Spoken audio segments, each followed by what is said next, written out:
திருச்சிற்றம்பலம்.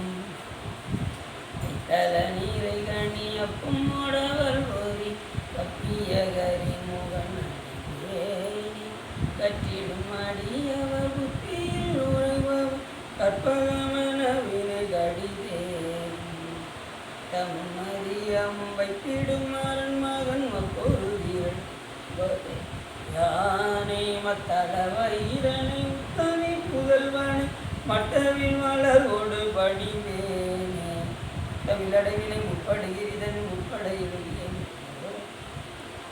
முப்புறம் எரிசிதாட்சிவன் உரை ரதம் அச்சது பொடி செய்த அதிதீரா அத்தியரது கொடு சுப்பிரமணி படும் அப்புணமதனிடையாகி அக்குற மகளுடன் அச்சிறு முருகனை அக்கணவனம் அருள் பெருமா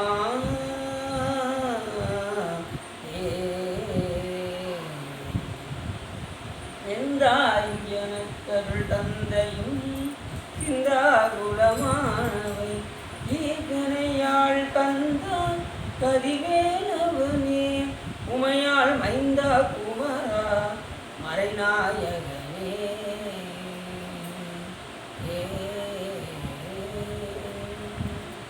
புகழியர்கோன் படித்த புகழியர்கோன்களை போற்றி ஆளுவிசை கல்விதத்தில் அனைவரான் அடி போற்றி பாடி திருநாவலூர் வன்கொண்டர் பதம் போற்றி மூலிமணி திருவாரூரர் எடுத்தாள் போற்றி எல்லாம் இல்ல சிவகாமியம்பாளுடன் இங்கே ஸ்ரீ வள்ளல் வைத்தியநாசாமியுடைய பெரும் கருணையினாலே நாம் தொடர்ந்து புதுவை தலப்புராணமாக விளங்கக்கூடிய மடவார் வளாகம் என்னும் புதுவை தலப்புராணத்தை பற்றி சிந்திப்பதற்கு திருவருளும் குருவருளும் அடியார்களும் பெற்றிருக்கிறோம். அதன் அடிப்படையில் நாம் இன்று எப்பொழுதுமே ஒரு திருமுறை பாடலை சிந்தித்துதான் சொன்னோம். அதன் அடிப்படையில் அப்பசாமி கூறுகின்றார், கருவாய் கிடந்து உன் கலலே நினையும் கருத்துடையே. திருவானே, நான் கருவில் இருக்கும்போது கூட உன்னுடைய கடலாகிய திருவடியை நினைந்தே நினைந்து கருத்துடைய. அப்படிதான் எல்லாரும் இருக்கணும். கருவில் இருக்கும்போதே சாமியுடைய சிந்தனையாக தான் இருக்கணும். ஆனால் நாம் அப்படி இருந்தோமான்னு யோசிச்சு பார்த்துக்கணும். ஏற்கனவே காரைக்கிழமையார் புராணத்தில் பார்த்தீங்கன்னா அம்மையார் அவர்கள் பிறந்து மொழிபெயன்ற பின்னெல்லாம் காதல். பிறப்பிலே சிவபெருமான் நமக்கு சொல்லிதான் பிறந்தாங்க. அம்மையார் அவர்கள் பிறந்து மொழிபெயன்ற பின்னெல்லாம் சிவபெருமான் மேல் காதல் கொண்டு அவருடைய நாமத்தையே சொல்லியிருந்தாங்க. பிறந்து மொழிபெயன்ற பின்னெல்லாம் காதல் சிறந்து நீ சேவடியே சேர்ந்தேன், சிவபெருமான் திருவடியே சேர்ந்தேன். நிரம்பிகளும் ஐஞான்ற கண்டத்து வானோர் பெருமானே எஞ்ஞான்று தீர்ப்பது இடர் அப்படின்னாங்க அம்மையார். அப்படி மைஞான்ற கண்டமாகிய கருநீல கண்டமாகிய நீலகண்டனாக தேவைக்கூடிய சிவபெருமானுக்கு அடியாராக ஆகி அவர் ஒருவருக்கே ஆட்பட்டு அவருடைய நாமத்தையே பிறந்ததுன்னு சொல்லிகிட்டே இருந்தாங்க அம்மையார். அதே போல் இங்கே அப்போசாமி என்ன சொல்கிறாருன்னா, கருவாய் கிடந்து உன் கடலே நினையும் கருத்து. என்னுடைய கருத்து உன்னுடைய திருவடியை நினைந்து இருப்பதற்கு தான் அப்படிங்கிறத அவர் உணர்வு. கருவாய் கிடந்து கடலே நினையும் கருத்து. சாமியை திருவடி எதை போன்றது அப்படின்னா மலர் போன்ற சிலம்பு. சாமியை திருவடி எப்படிப்பட்டது? மலர் சிலம்பு. நாம் சாமிக்கு என்ன கொடுக்குறோம்? மலர், வாடுகின்ற மலரை கொடுப்போம். அது ஒரு நேரத்தில் வாடிடும். வாடுகின்ற மலரை கொடுத்து வாடாத மலராகிய திருவடியை நம்ம கற்றுக்கொள்ள முடியும். அது எப்பயுமே வாடவே வாடாது திருவடி சாமியை. அப்படிப்பட்ட சாமியுடைய பெரும் கருணை என்னவென்று கேட்டால், எப்படியாவது இந்த உயிர்களை எல்லாம் எப்படியாவது தன் வசம் சேர்த்துக்கொள்ள வேண்டும் என்பதுதான் சிவபெருமானுடைய முக்கியமான. எத்தனையோ உயிர்கள் இன்னும் பிறவிக்கே வராத உயிர்கள் எத்தனையோ இருக்கு. நாம் பிறந்திருக்கோம், ஒரு தாய் வீட்டில் பிறந்திருக்கோம். அப்போ எவ்வளோ பெரிய சிறப்பு பார்த்தோம். பிறவிக்கு வராத உயிர்கள் எத்தனையோ முழு துன்பத்தில் இருக்குது, முழு இருளுக்குள்ள இருக்குது. அப்போ அந்த உயிரை பார்க்கும்போது நாம் எவ்வளவோ பரவாயில்ல. அப்போ இன்னும் எத்தனையோ உயிர்கள் பிறக்காமல் இருக்குது, இன்னும் எத்தனையோ உயிர்கள் பிறந்து கொண்டே இருக்கின்றது, இன்னும் எத்தனையோ உயிர்கள் இறைவனுடைய திருவடியை அடைய காத்து கொண்டு இருக்கின்றது, இன்னும் எத்தனையோ உயிர்கள் இறைவனுடைய திருவடியை அடைந்திருக்கின்றன. அப்படி பார்க்கும்போது சாமி சொல்கிறாரு, அப்படி சாமிகள் கருவாய் கிடந்து உன் கடலே நிலையும் கருத்துடையது. கருத்து வந்து சிவபெருமான் திருவடியை அடைவதாக இருக்க வேண்டுமே தவிர நம்முடைய கருத்தில் என்ன இருக்கும், எப்படா சூடாக உளுந்தவளை போடுவாங்க, நம்ம அதை போய் வாங்கி மதிய சாப்பாட்டுக்கு சாப்பிட்டா தான் நமக்கு திருப்தியே போடும். கெட்டியா ஒரு 10 வடையை கெட்டியா அப்படிம்போம், ஏன்னா ஒரு 15 வடையை கெட்டியா அந்த வடையை பார்த்தா தின்னதுக்கு அப்புறம் தான் பாருங்க. அப்போ நம்ம எந்த அளவுக்கு போகிறதுக்கு சாமி எப்போ எங்கே போயிருப்ப அவர் அங்கேயே தான் இருப்பாங்க. பிரசாதத்தை முதல்ல முடிச்சுட்டு அதுக்கப்புறம் போவோம், பிரசாதத்தை முடிச்சுட்டு அதுக்கப்புறம் போய் சாமி வராமல் போய் சாமி போவோம். அப்படி நமக்கு இந்த போகத்தில் தான் அதிக நாட்டம் இருக்குமே தவிர இறைவனை அடைவதற்கு ரொம்ப கம்மியாக தான் இருக்கும். அந்த கருத்து எது போல இருக்கணும்னா சிவபெருமானை அடைவதற்கு உண்டான கருத்தாக இருக்கும். சாமி திருவடி நினைக்கணும், ஒருவனை தவிர யாரும் கிடையாது அப்படிங்கிற உணர்வோடு அவருடைய திரும்பி நினைத்து கொண்டே இருக்கக்கூடிய கருத்துடையவராக நாம் இருக்கிறோம். கருவாய் கிடந்து உன் கடலே நினையும் கருத்துடையேன் உருவாய் தெரிந்து உந்தன் நான் பயின்றேன்.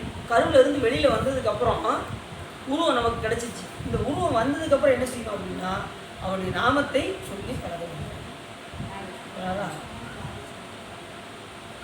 பூக்கை கொண்டு அரண் பொன்னடி போற்றுவார், ஆக்கை கொண்டு அரண் நாமும் ஆக்கைக்கே இறை தேடி அனம் இந்த காக்கைக்கு இறை ஆகி தெளிவரை அப்படின்றாரு. அப்படி நம்முடைய ஆக்கையாகிய இந்த உடம்பு இறைவனுக்கு பணி செய்வதாக இருக்க வேண்டும். அவருடைய இந்த நாக்கு அவருடைய நாமத்தை நவிழ்வதாக இருக்கும். கருவாய் கிடந்து உன் கடலே நினையும் கருத்துடைய உருவாய் தெரிந்து இந்த நாமம் பயின்றேன் உனது அருளா. உனது அருளால் தான் அதை என்ன செய்ய முடியும், சிவபெருமானுடைய நாமத்தை சொல்ல முடியும். நாமெல்லாம் நினைச்சோம்னா சிவபெருமான் நாமத்தை சொல்ல முடியுமா, சும்மா தான் உட்காந்துருப்போம். ஆனால் சிவபெருமான் நாமம் சொல்ல மாட்டோம், ஏன்னா அவன் அருள் இல்லாமல் நாம சொல்ல முடியும். அவர் நினைக்கணும், இந்த உயிர் தன்னை நினைக்கட்டும், சரி இந்தாயா நமச்சேர்த்து சொல்லியா அப்படின்னு சொல்லி சாமி அருள் கொடுத்தா தான் நம்ம என்ன பண்ண முடியும், அந்த நாமத்தை சொல்ல முடியும். இல்லைன்னா சும்மா தான் உட்காந்துருப்போம். இப்படி பேசிவிட்டானே நம்ம என்ன போகிறோம், அடுத்தவங்க பேசுறதுலேயே தான் இருக்கும். டீச்சரு இப்படி அடிச்சு அடிச்சிருக்க கூடாது, நான் என்ன பேசிட்டேன்னு சொல்லி டீச்சர் அடிச்சிருச்சு அப்படின்னு டீச்சரை பற்றி நினைக்கிறது. பிள்ளைகள் புறாங்க, பெரியவங்க புறாங்க, யாரும் பேசிட்டாங்கன்னா அதை பற்றியே சிந்தனை இல்லை. பல கவலைகள் எதையாவது உட்காந்து சிந்திச்சுட்டே இருக்குமே தவிர இறைவனுடைய நாமத்தை இது சொல்வது ரொம்ப கஷ்டம்.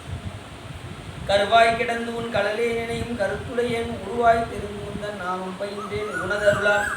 அப்போ என்ன சொன்னார், திருவாய் மொழிய சிவாய நம என நீரடிந்தேன்.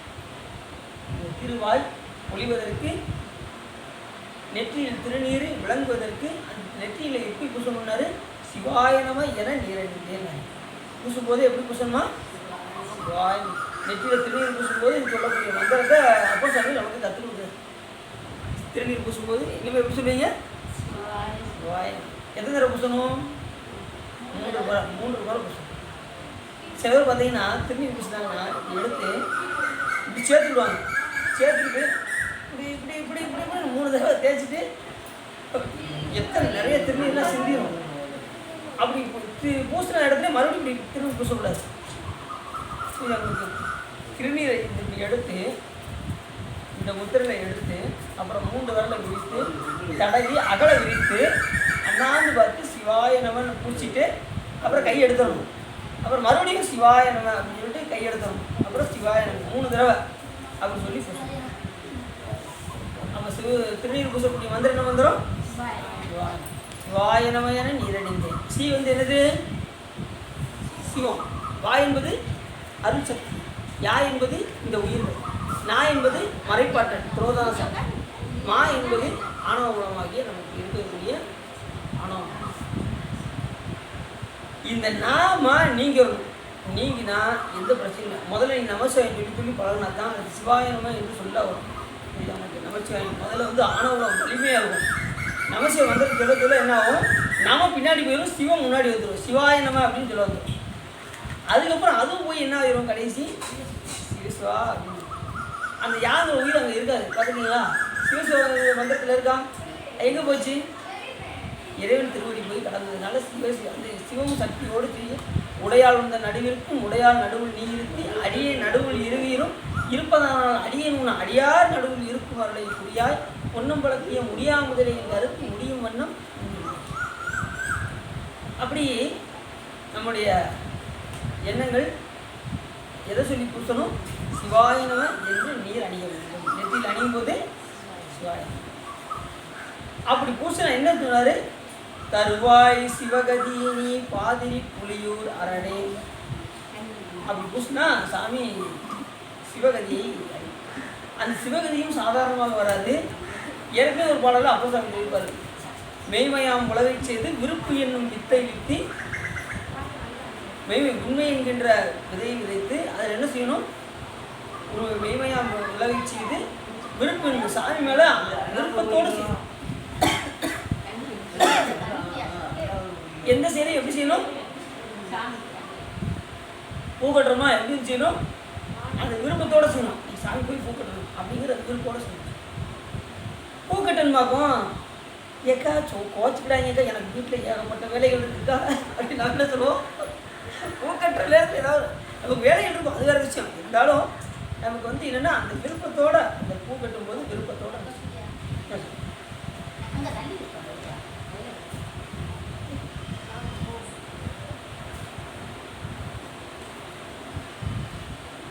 அப்போ எந்த ஒரு செயல் செஞ்சாலும் பூ கட்டுறதுதான் இல்லை, சிவபெருமான் ஆலயத்துக்குள்ள வந்தாச்சுனாலே எது செஞ்சாலும் விருப்பத்தோடு செய்யும். அவ்வளோதான்.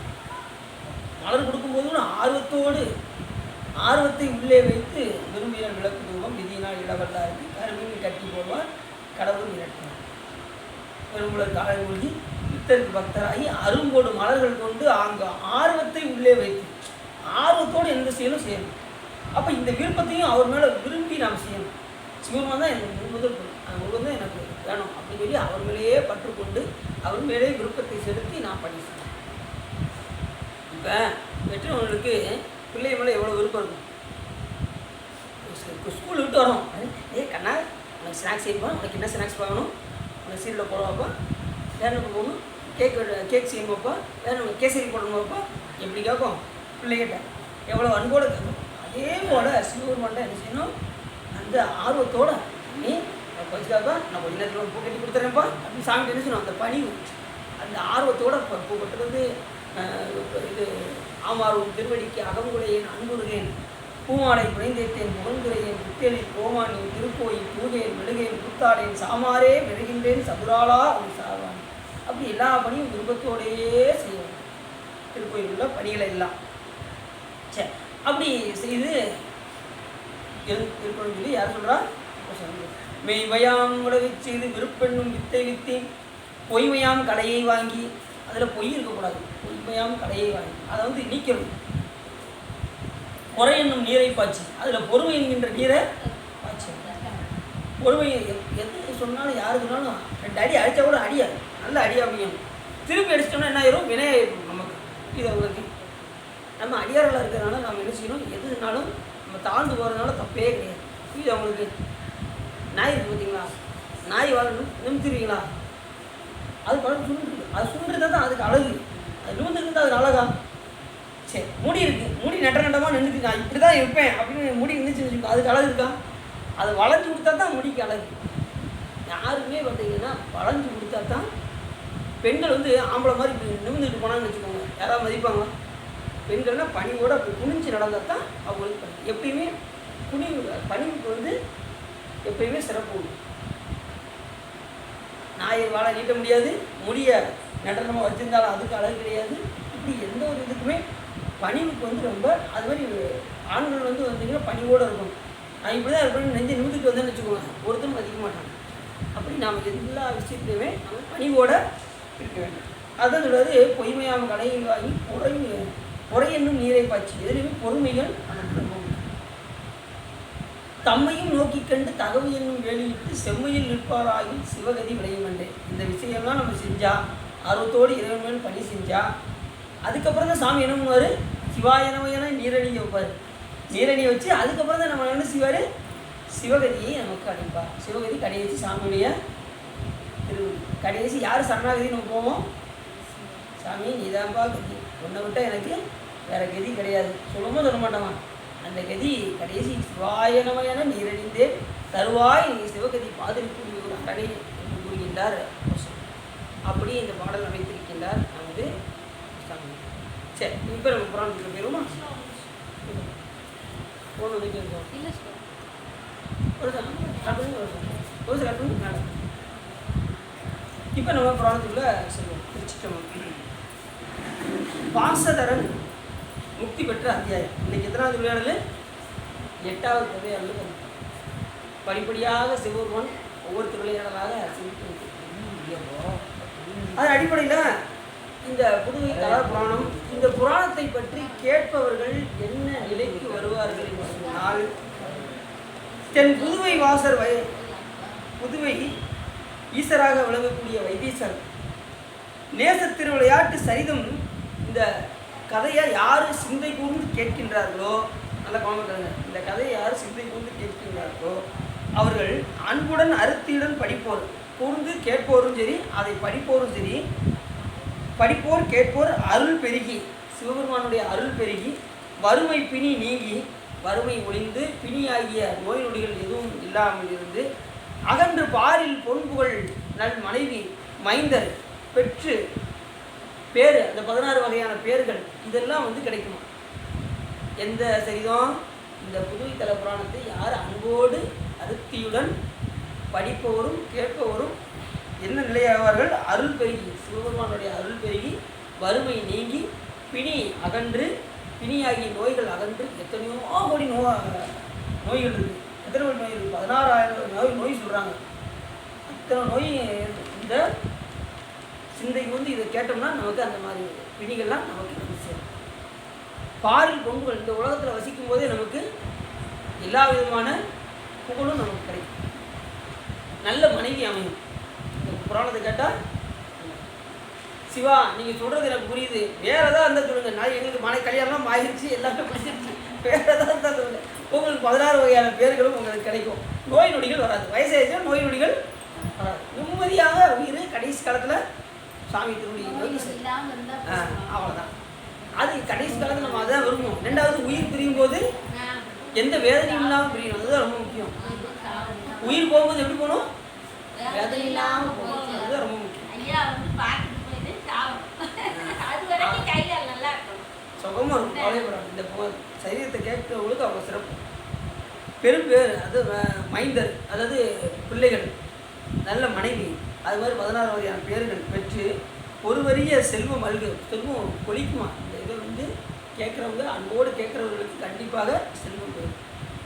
போகம் துய்த்து, இந்த உலகத்தில் உள்ள போகத்தை எல்லாம் துய்த்து கடைசி சிவனடிக்கு என்னாலும் இனிது வாழ்ந்து இருப்பது அப்படின்னு புராணத்தில். அந்த புராணத்தை கேட்டால் இவ்வளோ வகையான சிறப்புகள் இருக்கு. அதை அன்போட நாம் கேட்கும். திருவளர் புதுவை ஈசன் சேவடி சிறந்து வாழ்க, குருவலர் உலகம் என்ற சிவகாமி வாழ்க, குருவலர் திரு வெந்நீர் குலவி இக்காலும் வாழ்க, கருவலர் பிறவிழித்த கருணை மெய் அடியார்கள் வாழ்க அப்படின்னு நம்ம புராணம். அதன் அடிப்படையில் நம்ம இன்றைக்கி என்ன பார்க்க போகிறோம்னா, பாசவதன் முக்தி பெற்ற அத்தியாயம். இந்த ஜனநாயக முனிவர்களுக்கு இவர் சுத்த முனிவர் அப்படி கதையை எடுத்து சொல்லிகிட்டே வராரு. சென்ற வருடம் நல்லா பார்த்தோம், அந்த யார் மோட்சத்தை பார்த்தோம், அந்த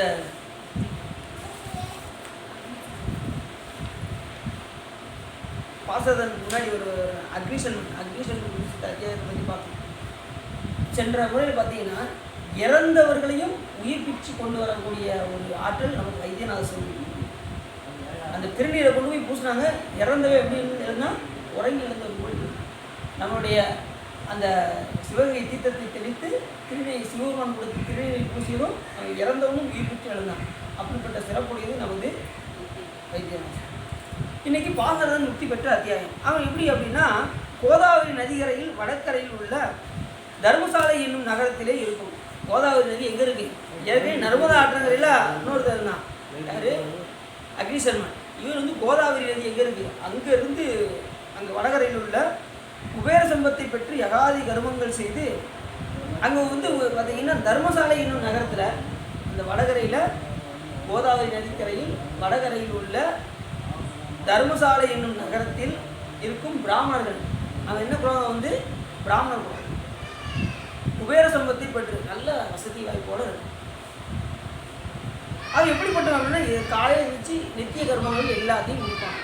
நித்திய அனுஷ்டானங்கள் கர்மங்கள் செய்து கழிப்பகையை மாற்றி வாழ்கின்றவர். அந்த பிராமண குலத்திலே கண்மட என்னும் பெயரை உடையவர். கண்மடன் என்னும் பெயரை உடையவன் இல்லறத்திரங்களின் இயல்பை ஆராய்ந்து வருணாசிரம தர்ம முறை தவறாது பிரம்மச்சரியம் விட்டு கிரகஸ்த நிலையை அடைந்து நித்திய கர்ம அனுஷ்டானங்கள் தினந்தோறும் முறைப்படி செய்து திரிகாலம் அக்னி காரியம் முடித்து கொண்டைச்சிறையராகிய சிவபெருமானை பூசித்து சிவன் அடியார்களுடன் அன்னம் பூசித்து சிவபுராண பாராயணம் செய்யும் சிறப்பில் சிறந்தவன். எடுக்கிறாரு. அப்படிப்பட்ட திராவிட குலத்தில் பிறந்த ஒருத்தன் என்ன பண்ணுறான்? கண்மடன், அவன் பேர் என்ன? கண்மடன். அவன் வந்து இல்லறத்தில் வந்து சிறந்து விளங்கி அதில் உள்ள இல்லறத்தில் காலையில் எழுந்திரிச்சு செய்யக்கூடிய அனுஷ்டானங்கள், முறையாக செய்யக்கூடிய சிவ பூஜைகள் எல்லாம் செஞ்சுட்டு கடைசி அடியார்களுக்கு அடியாரோட தான் சேர்ந்து சாப்பிட்றான். அப்படி அப்போ என்ன தெரியுது அப்படின்னா, அவனுக்கு சைவத்தினுடைய சிறப்பு அவனுக்கு தெரிந்ததினால் அவன் அந்த மாதிரி செய்யறான். இந்த சைவத்தில் நமக்கு ரொம்ப சிறப்பு எது அப்படின்னு சொல்லுங்க பார்ப்போம்.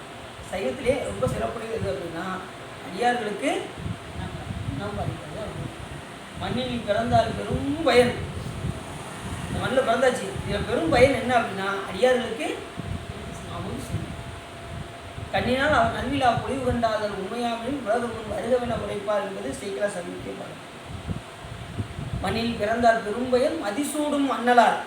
யாருடைய அடியார் இருந்தாரு அதை சொல்லிடணும்ல, அது ரொம்ப முக்கியம்ல. அடியார்னா எல்லாருக்கும் அடியார் எத்தனையோ பேர் இருக்காங்க. சிவபெருமானுடைய அடியார்கள்னாரு. மதிசூடும், மதிய சுடியிருக்கக்கூடிய சிவபெருமானுடைய அடியார்களுக்கு யார் ஒருவர் என்ன செய்கிறாங்க, அன்னம் பாலிக்கின்றார்களோ அவங்க தான் இந்த பிறவியில் பிறந்த பயனை அடைவார்கள். பெரும் பயன்கள் மண்ணில் பிறந்தால் பெரும் பயன் மதிசூடும் அண்ணலார் அடியார்தமை அமுது செய்வித்தல் கண்ணினால் அவர் நல் விழா பொலிவு கண்டார். கோயில்களில் இந்த திருவிழாக்கெல்லாம் நடக்குதுங்களா, அதெல்லாம் கண்டு இன்புறணும். இந்த உயிர்கள் வந்து திருவிழாக்கெல்லாம் போகாமல் விட்டோன்னு வச்சுக்கோங்க, நமக்கு வந்து அந்த பாக்கி இல்லாமல் போயிடுச்சுன்னு இருக்கும். அதெல்லாம் கண்டு கழிக்கணும். ஏன் அப்படின்னா, சிவபெருமானுடைய பஞ்சகிருத்தியங்களை தான் அங்கே கோயிலில் வந்து என்ன செய்வாங்க, திருவிழாவாக நடத்துவார்கள். வருஷத்துக்கு ஒருக்க நடக்கல திருவிழாலாம், 10 நாள் திருவிழா நடக்கும். நீங்கள் ஒன்று 10 நாளுன்னா எங்களாலலாம் முடியாதுங்க. ஒரு நாளுக்கே இங்கே தரிகாந்த போட்டு நீங்கள் 10 நாள் அப்படி 10 நாள் கோயிலுக்கு பக்கம் போகிறதுக்கு ரொம்ப யோசிப்பாங்க. 10 நாள் ஒன்று காலையில் இல்லை மதியம் இல்லை இரவு இந்த சாமி சப்பரம் சுற்றி வரும்போதாவது பார்க்கணும். சாமி சுற்றி வரும்போது பார்க்குறது ரொம்ப சிறப்பு. சாமியோட மிகப்பெரிய காரணம் என்ன அப்படின்னா, எல்லா உயிர்களும் கோயிலில் போய் தரிசனம் பண்ணணும். சில உயிர் கோயிலுக்கு போக முடியாத சூழ்நிலை வரும். அந்த நேரத்தில் சிவபெருமான் வெளியே வந்துடுவார். புரியுது அவங்களுக்கு? பக்தர்களுக்கு அருள்பாலிப்பதற்காக சிவபெருமான் வெளியில் வந்து தேர் ஓட்டம் நடக்கிறதெல்லாம் அப்படி தான். எத்தனையோ பேர் முடங்கி கிடப்பாங்க, கை கால் முடங்கி வீட்டிலே இருப்பாங்க, சாமி கோயிலுக்கு பார்க்க முடியலேன்னு வருத்தத்தோடு இருப்பாங்க. அப்படிப்பட்ட உயிர்களுக்கு சிவபெருமான் வரான், கருணையோடு அவரே வெளியில் வந்து ஆண்டுக்கு ஒரு முறை வந்து பக்தர்களுக்கு அருள்பாலிப்பாங்க. போக முடியாத என்ன செய்வாங்க, அந்த நேரத்தில் வீட்டுக்கு வெளியில் வரும்போது அப்படி என்ன செய்வாங்க, வந்து பார்ப்பாங்கல்ல. ரெண்டாவது தெப்போற்சவம் நடத்துவாங்க பார்த்தீங்களா கோயிலில். தெப்போற்சவம் எதுக்கு நடத்துகிறாங்க, அந்த தண்ணீர் வாழக்கூடிய உயிர்களுக்காக சிவபெருமான் தெப்போற்சவம் எங்கிட்ட விழாவை நடத்தி. இப்போ எங்கேயும் தெப்போற்சவம் நடக்கிற மாதிரியே தெரியல. ஏன்னா என்னன்னு கேட்டால் தண்ணி இல்லாமல், தண்ணி வந்தாலும் அதை நடத்துறதுக்கு உண்டான வாய்ப்பு இருக்காது. இந்த பாருங்க கொரோனா அது வந்து அது நடத்த முடியாமல் சூழ்நிலையில் இருக்குது. ஆண்டுக்கு ஒரு தெப்போற்சவம் நடத்தணும், திருவிழாக்கள்லாம் நடத்தணும், அதான் சிறப்பு. ரெண்டாவது, திருவிழா நடத்தும் போது பார்த்தீங்கன்னா அந்த நேரத்தில் யார் யார் கஞ்சன்னா இருக்காங்களோ அவங்களுக்கு கூட சிவபெருமான் பண்ணுவார், அவங்கள அன்றைக்கி தான் செலவு பண்ண வைப்பார். இதை செஞ்சால் உனக்கு இந்த பலன் ஒழுங்காக செய்ய அப்படின்னா உடனே எதுவும் வராங்க, பந்தல் நான் கட்டுறேன்ப்பா, இது யார் இதை நான் பண்ணுறப்பா அப்படின்னு ஆள் கிட்டவாங்க, ரூபாய் கொண்டு வந்து கொடுப்பாங்க. இல்லைன்னா அவங்க முடக்கியே வச்சுருப்பாங்க இந்த ரூபாயை. இது அவங்களுக்கு செல்வந்தர்கள்லாம் செலவே இருப்பாங்க. அதை செலவழிக்கிறதுக்கு ஏதாவது ஒரு ஏற்பாடு ஒன்று சாமி என்னொன்று ஒரு திருவிழா ஒன்று வச்சுருவோம். இவன் இப்போ தான் அப்போ தான் எடுப்பான் ரூபாயை, இல்லைன்னா இவன் எடுக்கவே மாட்டான் அப்படின்ட்டு சாமி என்ன பண்ணுவார், செலவு பண்ணுவாங்க. பிறகு அவங்களுக்கு புண்ணியம் எப்போ கிடைக்கும், அவங்க வாட்டு பாவம் செஞ்சுக்கிட்டே இருந்தாங்கன்னு வச்சுக்கோங்க, புண்ணியம் எப்போ கிடைக்கும், இந்த மாதிரி கோயில்களுக்கு கொடுத்தா தான் அவங்களுக்கு கொஞ்சமாவது புண்ணியம் கிடைக்கும், இல்லைன்னா அதுவும் இல்லாமல் போயிடும். அதனால் சாமி அவங்களுக்கு கூட கருணை புரியாக இருப்பாருங்க, அப்படிப்பட்ட உயிர்களுக்கு கூட கருணை புரியாக இருக்கும். அவன் செல்வந்தராக இருக்கான்னு அவனை ஒதுக்கி வைக்கவும் இல்லை சாமி, அவனை தர்மம் செய்ய வைக்கிறார் பாருங்க. அதுதான் சிவபெருமான் திருவருள். அதான் கருணையுமா கடல். அவர் வந்து நம்ம நினைக்கிற மாதிரிலாம் இல்லை. நம்ம என்ன செய்வோம், ஒருத்தர் நமக்கு ஒரு செய்யணும்னா உடனே அவர் மேலே என்ன செஞ்சுருவோம், கோவப்படுவோம். எனக்கு செஞ்சேன்ல நீ அணுவிட அணுவி அப்படிதான் செய்வோம். எனக்கு செஞ்சதுக்கு என் கண்ணுக்கு முன்னாடி நீ அணுவிக்க பார்த்தியா, நீ இது மட்டும் இல்லை நீ இன்னும் அணுவிப்ப பார்த்துக்கிட்டே இரு அப்படிப்பாங்க சில பேர். இது பத்தாதான் அடிக்கிறது, இது பத்தாது இன்னும் அணுவிக்கே இருப்பான். அப்படிலாம் என்ன செய்வாங்க, அப்படிலாம் சொல்லுவாங்க, இன்னும் அணுவிப்பேன் என் கண்ணுக்கு முன்னாடி நான் பார்க்கத்தானே போகிறேன் அப்படின்வாங்க. அது எவ்வளோ பெரிய பாவம் சொல்லுங்க பாவம். அடுத்த உயிர் துன்பப்பட்டு நம்ம இன்புறது வாழ்க்கையா சொல்லுங்க பார்க்கணும். அப்படி நினச்சோம்னா அந்த திருப்பம் நமக்கு வந்துடும். யாரை நம்ம கெட்டு போகணும்னு நினைக்கிறோமோ கடைசி யார் வருவா? இந்த நினைக்கிறவங்க கெட்டு போயிடுவாங்க. சிலர் பார்த்தீங்கன்னா செய்வனா இருக்குன்னு வைக்கிறாங்க பாருங்கள், கடைசி பார்த்து அவங்களுக்கே திரும்பிடும். செய்வனை வைப்பாங்க, அவங்க அந்த நேரத்தில் அவங்களுக்கு இதாகும். அடுத்த நிமிஷம் பார்த்தா மறுபடியும் இவங்களுக்கு வந்துடும். செஞ்சவங்களுக்கு வந்து ரொம்ப பாதிக்க ஆரம்பிச்சு. அப்போ சாமி எவ்வளோ பெரிய கருணை பாருங்க. எல்லா உயிர்களுக்குமே ஒரு செல்வந்தர்களுக்கு கூட சாமி கருணை பெய்யாது. அப்படி சாமி பஞ்சகிருத்தியங்களையும் சுதம் என்னன்றாரு இந்த திருவிழாக்களாக நடத்துகிறார். அந்த திருவிழாக்களை எல்லாம் நாம் என்ன செய்யணும்? போய் கண்டு கணிக்க வேண்டும். இனிமேல் திருவிழான்னு வச்சா போய் பார்க்கணும். சாமி எத்தனை மணிக்கு வராது? இல்லை நம்ம வீட்டில் இருந்துக்கிட்டே சாமி எத்தனை மணிக்கு சாப்பிட கிளம்பும்? 9 மணியா? 9 மணிக்கு வேலை வேறு இருக்குது. இருந்தாலும் சரி போவோமா வேண்டாம், போவோமா வேண்டாமா, பல ஆராய்ச்சி அதில். இல்லைன்னா போய் ஒரு 8 மட்டும் ஒரு பார்த்துட்டு மட்டும் போயிடுவோம் அப்படிங்கிறது. சில நேரம் சுற்றி வந்து அங்கே தானே இருப்பார், சாயங்காலம் வந்து பார்த்துக்கணும் அப்படின்ட்டு என்ன செய்வாங்க? வேலைக்கு போயிடுவாங்க. சாயங்காலம் வந்து பார்ப்போம்னு நினைப்பாங்க. சாயங்காலம் வந்து சாமி பார்க்க நினைப்பாங்க. அதுக்குள்ளே சாமி உள்ளே போயிடுவார், தேர்லேருந்து உள்ளே போயிடுவார். அப்பையும் பார்க்க முடியாது. அப்புறம் அப்படி இப்படியாக போயிடும், காலம் ஓடிடும். அப்போ என்ன செய்யணும்? அந்த திருவிழா நேரத்தில் அந்த இதெல்லாம் நாம் வந்து கண்டுபிடிக்க வேண்டும் என்று. நீங்கள் நல்ல கதை, ஆனால் கதை இப்போ தான் ஆரம்பிக்க கரெக்டாக அண்டீங்க என்ன. அப்படி அந்த அடியார்களுக்கு மனிதராக பிறந்தால் என்ன செய்யணும்? மண்ணில் பிறந்தார் பெரும்பயன் மதிசூடும் அன்னவார் அடியாதவை அமுது செய்யும். அடியார்களுக்கு அன்னம் அடிப்பு. ஒரு வேளை சுந்தரம் சாமியிலே என்ன பண்ணார்? அடியார்களுக்கெல்லாம் கையால் பரிமாறினாங்க. ஏற்கனவே சொன்னோம் அந்த கதை. கச்சூரால கோயிலில் பிச்சை எடுத்து கொடுத்தாரான் சிவபெருமான். எவ்வளோ பெரிய பாக்கியம் பாருங்க. சிவபெருமானே சாப்பாடு சாமி நினைச்சாருன்னா ஒரு நிமிஷத்தில் சாப்பாடு வர வச்சுருவார், அது வேறு விஷயம். ஆனால் எதுக்காக பிச்சை எடுக்க போனார் அப்படின்னா, அந்த உயிர்கள் சிவபுண்ணியம் பெற வேண்டும் என்பதற்காக. அந்த கொடுக்கக்கூடிய உயிருக்கு பாருங்க, அது சிவபுண்ணியம் பண்ணுறதுக்காக சிவம் என்ன பண்ணாரா? போய் வீடு வீடாக போய் பிச்சை ஏற்றி வந்து சுந்தரம் சாமிக்கு பசியாக்குனாராம். இவ்வளோ பெரிய காரணம். சிவபெருமான் ஒருத்தர் அடி நான் ஒரு திருவாரூர் போயிருந்தேன். அப்போ உள்ளே நாங்கள் சுற்றி வந்துக்கிட்டு இருக்கோம். அப்போ வந்து சாமி சிவபெருமான் எதுக்கு திரும்ப சாமி பிடிச்சி இருந்துக்காரு பார்த்தீங்களா அப்படின்னாரு. தெரியல சாமி எனக்கு அப்படின்னு. அவரு பிச்சை எடுத்து அடியார்கள் கொடுப்பார் சாமி அப்படின்னாரு. அப்படியே இவ்வளோ பாக்கியம் பாருங்க. சாமி அடியார்கள் கொண்டுனா சிவபெருமான் என்ன பண்ணுவார்? எனக்கு இருந்தார். பிச்சை எடுத்து கொண்டு வந்து அடியார்களுடைய பசியாற்றாருன்னா அவங்க இந்த கருணையை நம்ம என்ன சொல்ல. அதனால தான் சாமி என்ன சில பேர் என்ன சொல்லுவாங்க? அன்னபூர்ணிட்டு வந்து வாங்குறாங்க. உண்மையிலே பார்த்தீங்கன்னா சிவபெருமான் எதுக்காக பிச்சை பார்த்துருக்கீங்கன்னா நம்மளுடைய வினைகளை வாங்குவதற்காக. எதை வாங்குவதற்காக? நம்மளுடைய வினைகளை வாங்குவதற்காக தான் சாமி பிச்சை பார்த்து வந்திருக்காரு. இப்போ கையேண்டும் திருக்கரங்கள் எல்லாம் ஈசன் திருக்கரங்கள் நினைக்கணும். கையேண்டும் திருக்கரங்களை சிவபெருமானே வந்திருக்காரு நினச்சி நம்ம இருக்கிறத போடணும். நாம் என்ன செய்வோம் தெரியுமா? கைச்சொலியா இருக்கு கிளம்பு. கைச்சொலி என்ன கைச்சொலின்னு எனக்கு புரியல. நிறைய பேர் அப்படிதான் செய்யறாங்க. கைச்சொலியா இருக்கு, வீட்டில் வேலையா இருக்கு, இடத்த காலி பண்ணுங்கன்னு அர்த்தம். அதுதானே கைச்சொலியா இருக்கு.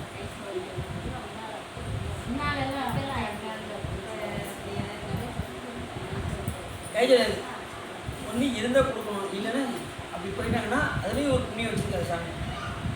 பெருமானே உயிர் கேட்டு வந்த நேரத்தில் என்னால் கொடுக்க முடியாது சாமி, யார் மூலியமாக தான் உயிர் கொடு சாமி அப்படின்னு நினைச்சாலே சிவன் மனவன் வரா. இறப்பவருக்கு ஈய வைத்தார், ஈவருக்கு அருளும் வைத்தார், கரப்பவர் தங்களுக்கெல்லாம் நரகங்கள் வைத்தார். சிலர் வச்சுக்கிட்டே இல்லைன்னு சொன்னாங்கன்னு வச்சுக்கோங்க. அவங்களுக்கு சாமி ஸ்பெஷலாக ஒரு ஸ்டேஷன் வச்சுருக்காரு. என்ன ஸ்டேஷன்னா அடிக்கிற ஸ்டேஷன். எவ்வளோ வச்சுருக்காரு? இப்போ நல்லா இருப்பாங்க, அங்கே போய் மாட்டிக்குவாங்கல்ல. இந்த கோட்டில் இருந்துங்க இல்லை எவ்வளோ பணம் இருந்தாலும் இங்கே தப்பிச்சிடலாம். ஆனால் அந்த கோட்டில் தப்பிக்க முடியாது. நேரம் எங்கே போவாங்க? நரகத்துக்குள்ளே போவாங்க. அவங்க நம்ம சரி வேற ஒன்றுண்ணா. இப்போ செல்வதற்கு இப்போ யாரும் கொடுக்காம இருக்காங்க. இப்போ வந்து நல்லா இருக்காங்கன்னு வச்சுக்கோங்க. அடுத்த பிறகு என்ன இருப்பாங்க தெரியுமா? பிச்சை எழுதிட்டு இருப்பாங்க. ஆனால் அந்த பிறகு என்ன நினைப்பாங்கன்னா, நான் போன பிறகு என்ன பாவம் செஞ்சாலும் இங்கே வந்து பிச்சை எடுத்துருக்கேன் நம்ம சொல்லுவாங்க, சொல்ல மாட்டாங்க. அப்போ தான் உணர்வாங்க. புரியுது அவங்களுக்கு? அப்போ இருக்கும்போது பிறகு கொடுக்காம தெரியாது, அது அடுத்த பிறகு அனுபவிக்கும் போது தான் தெரியும். அதனால தான் இருக்கும்போது 4 பேருக்கு நல்லது பண்ணணும்னு சொல்கிற காரணம் வந்து அதுதான். இப்போ எவ்வளவு அடித்து சம்பாதிப்போம் சம்பாதியா அப்படின்னு நம்ம நினைப்போம். அது வந்து கடைசி என்ன ஆகிடும், அடுத்த பிறவிக்கு வித்தாக மாறிடும். அதனால் இருக்கு வரை 4 வரைக்கும் பிறருக்கு கொடுக்குறது. அதான் இறப்பவருக்கு ஈய வைத்தால் அப்படி கொடுக்க நினைக்கிறவங்க சிவமன் கொடுக்க வைப்பார். சரி, மறைத்து வைத்திருப்பவருக்கு கடும் நரகங்கள் வைத்தார் அப்படின்னா கரப்பவர் தங்களுக்கெல்லாம் கடும் நரகங்கள் வைத்தார். சரி, இப்போ அதனால தான் சாமி வந்து செல்வந்தர்களுக்கு கூட என்ன பண்ணாரு, இந்த மாதிரி திருவிழாவை ஒன்று ஏற்பாடு பண்ணி உடனே நீ பந்தலுக்கு கூட, நீ கொட்டுக்காரனுக்கு கூட, இப்படி கொடுன்னு சொல்லி சாமி என்ன பண்ணுறாரு, அந்த பணத்தை வந்து என்ன பண்ணுறாரு, அவங்களுக்கு செலவழிக்கும்படி செய்கிறார். அவங்களுக்கு கூட கருணை பண்ணுறாரு. ஒரு செல்வந்தர்களுக்கு கூட அவன் இவன் சேர்த்து வச்சுக்கிட்டா கூட உன்னை தண்டிக்கிறனா இல்லையா பாருன்னு அப்படின்னு சிவர் பண்ணுறாரு. சிவர் என்ன பண்ணுறாரு, அவர்களுக்கும் வாழ்வு கொடுத்தார். அவங்களும் கொஞ்சமாவது தர்மம் பண்ணணும், சிவபுண்ணியம் பண்ணணும் அப்படின்னு சொல்லி சாமி அவர்களுக்கும் உயர்த்தி இருக்கிறார். அதுதான் கருணைமாக. சரி, அப்படி மண்ணில் பிறந்த பையன் எது அப்படின்னா மதிசூடும் மன்னலாராவை அமுது செய்கிறார். அந்த கடமையை வந்து அந்த கண்மடன் வந்து செஞ்சுக்கிட்டு இருந்தான். அப்படி செஞ்ச இடத்துல அவனுக்கு பத்னி சுசீலை என்பவள் கற்பிலக்கணம் முழுவதும் பொருந்தியவர். அவளுக்கு அவளோட மனைவி பேர் என்னவர் சுசீலை என்று அவளோட மனைவி பேர் என்னவர் சுசீலை.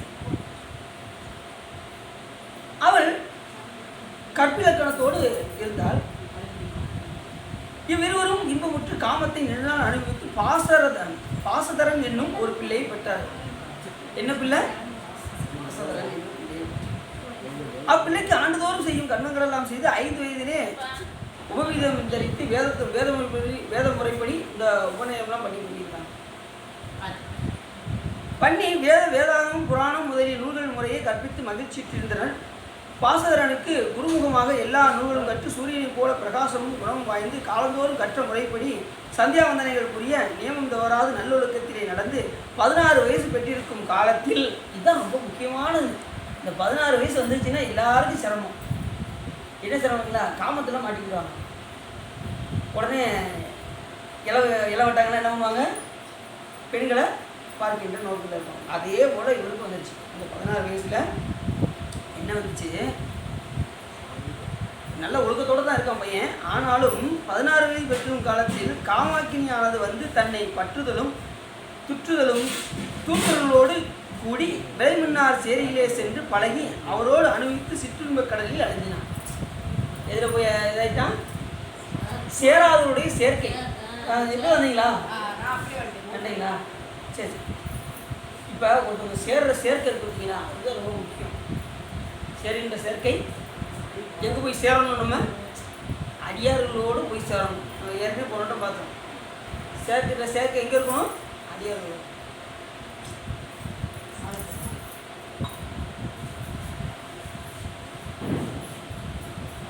வணங்க தலை வைத்து வார்களால் வாழ்த்த வைத்து இணங்குவதற்கு என்ன வைக்கணும்னாரு? சீர் அடியார் கூட்டம் வைத்து எம்பெருமான். அப்போ இணங்குவதற்கு என்ன வைக்கணும்? சீர் அடியார் கூட்டத்தில் போய் இறங்கணும். இல்லைன்னு வச்சுக்கோங்க, பிறகு என்ன ஆயிரும்? வீணாக போகும். இணங்கத்தன் சீர் அடியார் கூட்டம் வைத்து எம்பெருமான் அணங்கோடுதில்லை அம்பலத்தை ஆடுகின்ற குணங்கூற பாடினான் ஊழியான் என்று கூறுவார் மாணிக்கவாசகர். அப்போ அது 2வது என்ன சொல்லுவார்? பரவுவார் அவர் பாடு சென்று அணைகிறேன், பல்மலர் பறித்து ஏற்றேன், உறவுவார் குரலால் திறத்தேன் என்று குடிகெடுகின்றேனே, இரவு நின்று எரியாடிய இறை எலிசடை விழுகின்ற அரவன் ஆண்டுதன் அடியில் கூட்டிய அதிசயம் இல்லாமல் என்பவர் மாணிக்கவாசகர். சாமி, நான் வந்து குறவுவார் குரலால் திறத்தேன் என்று பெண்களோடு சேர்ந்து நான் போய் மயங்கி கிடந்தேன். அந்த நேரத்தில் சிவம் என்ன பண்ணார்? என்னையும் ஒரு அடியவனாக ஆக்கி என்னை அந்த பக்கம் போக விடாமல் ஆக்கிட்டார் சாமி. இளமை பருவத்தில் ரொம்ப மதிமயக்கி என்னடா செய்வோம், எது செய்வோம். அந்த நேரத்தில் சேர்க்க போடுங்க. இப்பயும் பார்த்தீங்கன்னா நிறைய பேர் குடிச்சு இளம் வயதிலே எத்தனையோ பேர் தற்கொலைலாம் பண்ணியிருக்காங்க. நிறைய அது நடக்குது. எத்தனையோ பேர் குடிச்சு சிறு வயசு 15-16 வயசுலேயே குடிச்சு ரோட்டில் கிடக்காங்க. யோசிச்சு பாருங்கள். சாமி நம்மளெல்லாம் அந்த மாதிரிலாம் விடாமல் நம்மளுக்கு எந்த நிலையை கொண்டு வந்துருக்காரு நம்ம யோசிக்கணும். அப்படி நம்ம அடியோர் கூட்டத்தில் வந்து கொண்டு இணைச்சிருக்காருன்னா அது எவ்வளோ பெரிய கருணை. இந்த கருணையை எண்ணி நம்ம நினைச்சு வைத்தியனாதான் சாமி நீ இந்த கூட்டத்தில் வந்து கொடுத்துருக்கீங்க. இந்த கருணைக்கு நான் என்ன சொல்ல அப்படின்னு சொல்லி சாமியை நினைந்து உரிய கொண்டே இருக்கணும். காலத்தை வீணாக ஆக்காமல் அவனுக்கு எண்ணிய கருணை எண்ணி நாம் ஏற்கணும். சரி, அப்படி சிற்றின்ப கடலில் அழுந்தினான்.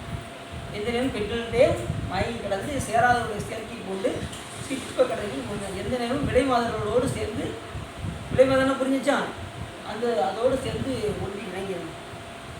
இங்கனம் ரகசியமாக சில நாள் திரிந்து தாய் தந்தை முதலிய பெரியவர் தடுக்கவும் கேளாதவனாய் வெளிப்படையாக திரிந்து வீட்டில் உள்ள பொருள்களை எல்லாம் களவு செய்து வேசியர்கள் கொடுத்து நல்லொழுக்க நற்செய்களை அனைத்தும் கெடுத்து அயலார் வீட்டு பொருளையும் திருட தொடங்கினான். முதல்ல வீட்டில் உள்ள பொருள்லாம் எடுத்து கொண்டு போய் யார்கிட்ட அந்த வேசியர்கிட்ட கொடுத்து கெட்ட பேர்லாம் வாங்கி மறுபடியும் என்ன பண்ணுறான், திருடி கொண்டு போய் அந்த விளைவாதம் கொடுத்து அதுலேயும் நிறைய கெட்ட பேர் வாங்க. அந்த அளவுக்கு அந்த பாசத்தரன் என்ன பண்ணுறான், ரொம்ப கீழே போயிட்டான். அயலார் வீட்டு பொருளையும் திருடு, தன் வீட்டில் மட்டும் இல்லாமல் அயலார் வீட்டு பொருளையும் திருட ஆரம்பிச்சிட்டான். ஏன்னா ஒரு மனிதனை சீர்குலைப்பது என்ன அப்படின்னா எந்த நிலைக்கும் மானம் அவமானம் எதுவுமே பார்க்காது. கெட்ட வழிக்கு போகிறவங்க எதை பற்றியுமே சிந்திக்கவே மாட்டாங்க. குடிப்பதற்கு அஞ்ச மாட்டாங்க, 4 பேரை கெடுக்கணும்னு அஞ்ச மாட்டாங்க. எந்த நிலையிலும் அவங்க என்ன செய்ய மாட்டாங்க, அது மான அபிமானமே பார்க்கவே மாட்டாங்க. நான் அவங்களுக்கு தேவை என்ன, அந்த சிட்டி பக்கத்தில் மூழ்கணும், அதுக்கு என்ன வேணாலும் அவங்க பண்ணுவாங்க. திருடுவாங்க, பொய் சொல்லுவாங்க, என்ன வேணாலும் பண்ணுவாங்க. இப்படி தான் பார்த்தீங்கன்னா அரைநாத சாமி வந்து பார்த்தீங்கன்னா பெண்களோடு வாங்கிட்டு வந்தார், நிறைய மூழ்கி இருந்தார். கடைசி ஒரே ஒரு உபதேசம் தான் அவர் என்ன வந்து ஒரேடியாக மாற்றிச்சு. யாரா அரைநாத கடைசி தன் அக்கா குஷ்டம் வந்துடும், குஷ்டம் வந்தும் அக்காவை போய் தொடக்க வரல, ஒன்று நானும் ஒரு பெண் தான் அப்படிப்பாங்க. அந்த ஒரு வார்த்தை தான் என்னாச்சு, அவர் அப்படி உடனே திருவண்ணாமலை உச்சியில் போய் ஒரு வார்த்தை தான், ஒரு உபதேசம் என்ன சொன்னார், நானும் ஓர் ஞானிகளுக்கு ஒரு சொல்லு என்ன ஆயிரும், அவங்க வாழ்க்கையை மாற்றிடும். பட்டினத்தாருக்கு ஒரு சொல்லு மாற்றிச்சு. என்ன சொல்லு, காதற்ற ஊசியும் வாராதுக்கான் உன் கடைவெளிக்கு, வாராதுக்கானும் கடைவெளிக்கு அப்படின்னாரு. உடனே என்ன பண்ணிட்டாரு, இடுப்பில் துண்டை கட்டிட்டு வெளியில் வந்துட்டார். வீட்டை விட்டு இது வரைக்கும் அதை சொற்பொழிவில் எத்தனை பேர் பேசியிருப்பாங்க. நல்லா கொள்ள வைக்கிறது. காதற்ற ஊசியும் வாராதுக்கானும், காதற்ற கடைசி காலத்தில் காதந்த ஊசி கூட நமக்கு துணைக்கு வராது. நீ இந்த செல்வத்து மேலே இவ்வளோ பற்றா இருக்கேன்னு சொல்லி சாமியை உணர்த்துவார். அவர் செல்வத்து மேலே மிகுந்த பற்றா இருப்பார். யார், பட்டினத்தார். அவர் அயல் நாட்டு வாணிகம் பண்ண போகிறேன்னு சொல்லி சாமி என்ன பண்ணுவார், அயல் நாட்டு வாணிகத்துக்கு போயிடுவார். போயிட்டு வந்து வெறும் எருவாக கொண்டு வருவார். கொண்டு வந்து இந்த எருவை போய் வாங்கிட்டு வந்திருக்கே அப்படின்னு சொல்லி கீழே போடுவார். அது வந்து உள்ளேருந்து ரத்தனங்களாக கிடக்கும். அதை பார்த்ததும் இவர் எருவுன்னு பார்த்தாரு பாருங்க. ஞானிகளுக்கு வந்து எப்படி இருக்கணும்னா ஓடும் செல்வமும் முக்கவே நோக்கணும். இல்லை அவர் பணத்து மேலே பட்டுனால தானே அந்த எருவை தூக்கி கீழே போட்டார். ஆனால் அவர் சிவபெருமான வழிபாடு பண்ணுறவர் தான். ஆனால் என்ன எதில் இருந்துச்சு, செல்வத்து மேலே இருந்து அந்த பற்றை நீக்குவதற்கு தான் சுவாமி என்ன பண்ணார், அந்த வார்த்தையை நீக்கிட்டார். ஏற்கனவே அவர் செல்வந்தர் தான், குபேரனாக இருந்தார். குபேரனாக இருக்கும்போது அவருக்கு அந்த செல்வ ஒழிப்பு வரணும் அப்படிங்கிறதுக்காக தான் மறுபடியும் எங்கே கூப்பிட்டு வர்றாரு, அப்படியே ஒவ்வொருமாக காட்டி ஒவ்வொரு கோயிலாக திருக்கோயில் காமிட்டு வரும்போது காவிரி பூம்பட்டினத்தில் 2 நாள் இங்கே தங்கலாம்னு நினச்சி எல்லாருமே சாமி தான் பண்ண வைக்கிறாரு. இந்த நினைப்பெல்லாம் யார் கொடுக்குறா, சிவபெருமான் தான் கொடுக்குறாரு. ஏன்னா அவரை முக்தியடை வைக்கணும்ல. அவர் குபேராகவே இருந்துட்டாருன்னா அவர் என்னைக்கு முக்தி அடையா. அப்போ அவரை பட்டினத்தாரை பிறக்க வச்சு சாமி அதுக்கப்புறம் என்ன செய்கிறாரு, அப்போ செல்வத்து மேலே ஒரு பற்று இருக்குது. அவர் அதை நீக்கிறதுக்கு என்ன பண்ணுறாரு, உடனே இல்லையா வராது. யாருக்குமே இல்லாத ஒரு தனிச்சிறப்பு சிவபெருமான் அவருக்கு குழந்தையாக. இன்னொன்று வல்லாளராஜனுக்கு மகனாக வருவார் சாமி, வல்லாள மகராஜன். இந்த இதுக்கு அடுத்து கடை சொல்கிறார் அந்த கதையை.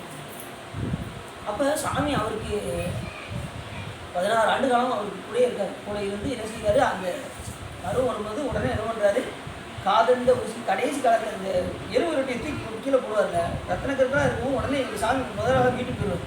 போய் இதை வந்ததும் அப்பா வரும் கொடுங்க அப்படின்னு சொல்லி எழுதி கொடுத்துட்டு சாமி மறைஞ்சிடுவார். உடனே வேகம் வீட்டுக்கு வந்து தன் மகன் எதுவும் கொடுத்தானா அப்படின்னு சொல்லி கேட்பாங்க. அவன் அவனுக்கு கொடுத்தாரு அப்படின்னு சொல்லி ஓலையை எடுத்து கொடுத்தாங்கல்ல.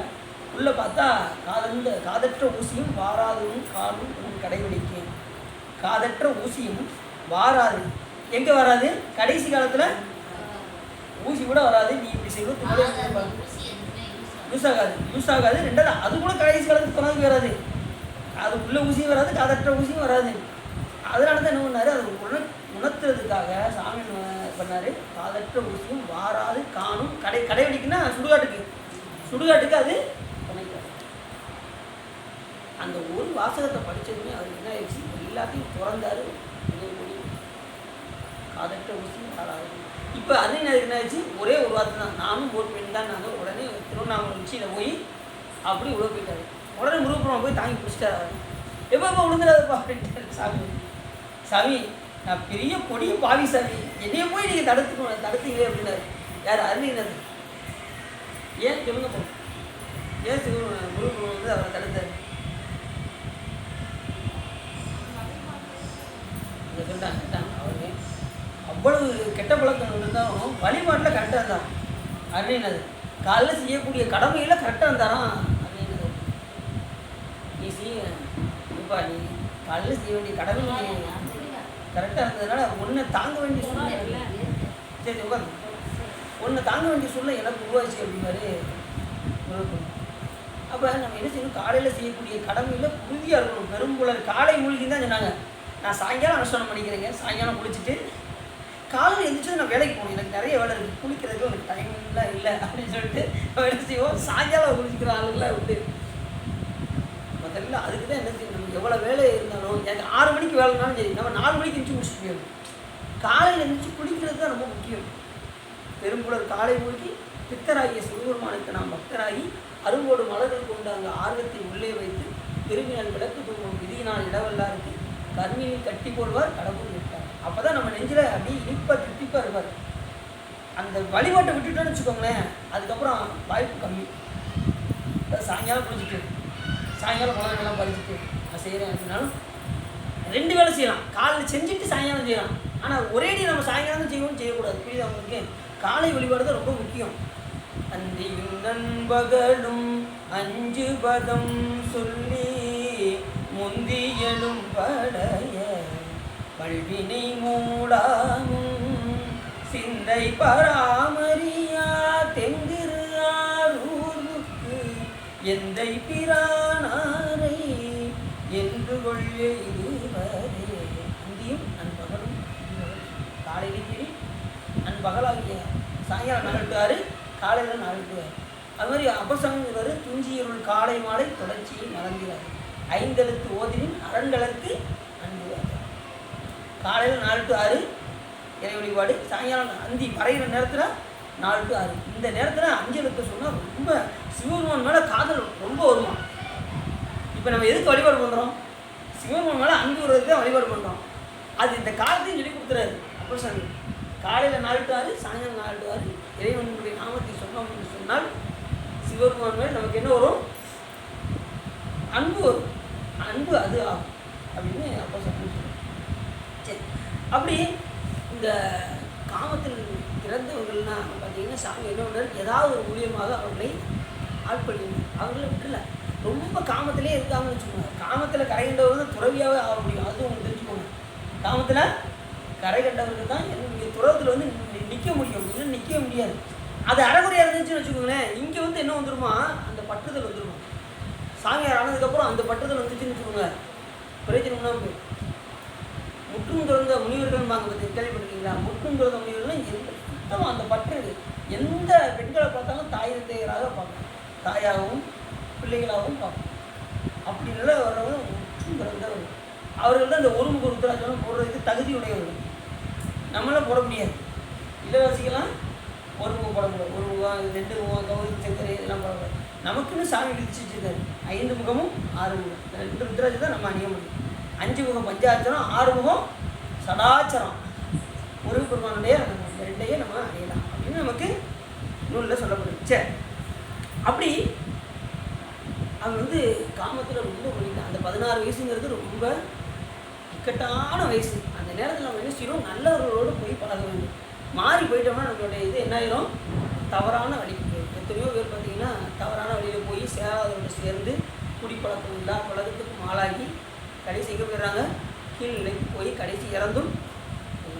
அப்படி இல்லாமல் இந்த சின்ன பிள்ளைகள்லாம் வந்து அடியார் ஆகியிருக்காங்க, கொஞ்சம் அவங்களெல்லாம் தொட்டு கூப்பிடணும். சின்ன பிள்ளைலாம் ருத்ராட்சம் போட்டிருக்காங்க பார்த்தீங்களா, அவங்க திரும்பி விழுந்து விழுந்து வணங்கணும். ஏன்னா அந்த வயசில் கிடச்சிட்டு பாருங்க, அவங்களுக்கு எவ்வளோ பெரிய பாக்கியம் பாருங்க. அவங்க அந்த வயசுலேயே வந்துட்டாங்கன்னா வயசாகி வந்தாங்கன்னா அவங்க எவ்வளோ பழமாக இருப்பாங்க, சிவ பழமாக திகழ்வாங்கன்னு பார்க்கணும். அப்படி சாமி எத்தனையோ பேருக்கு கருணை பழித்து கொண்டே தான் இருக்கிறாரு. அதே மாதிரி பார்த்தீங்கன்னா வல்லாள மகாராஜா கேள்விப்பட்டீங்களா? வல்லாள மகாராஜா கேள்விப்பட்டது இல்லையா? வல்லாள மகாராஜா என்ன பண்ணுவார்? சிவருமன் என்ன பண்ணுவார், வல்லாள மகாராஜுக்கு அருள் கொடுப்பதற்காக சிவகணங்களையெல்லாம் ஒரு திருவண்ணாமலையில் நடந்தது. இந்த சம்பவம் எங்கே நடந்தது? திருவண்ணாமலை. அப்படியே அந்த கணங்களெல்லாம் மொத்தம் 12,000 பேரை கூப்பிட்டு போகிறான். 12,000 பேரை கூப்பிட்டு வந்து அங்கே 12,000 வேசிகள் இருப்பாங்க அண்ணாமலையில். 12,000 வேசிகள் வீட்டுக்கும் ஒவ்வொரு சிவகணங்களையும் முன்னாடி சொல்லும்போது சொல்லணும். இப்போ இந்த கலைக்கு இது தேவைப்படுது, அதனால நம்ம சொல்ல வேண்டியது என்ன, எல்லாம் பூரா சாமியாரெல்லாம் இருக்காங்க.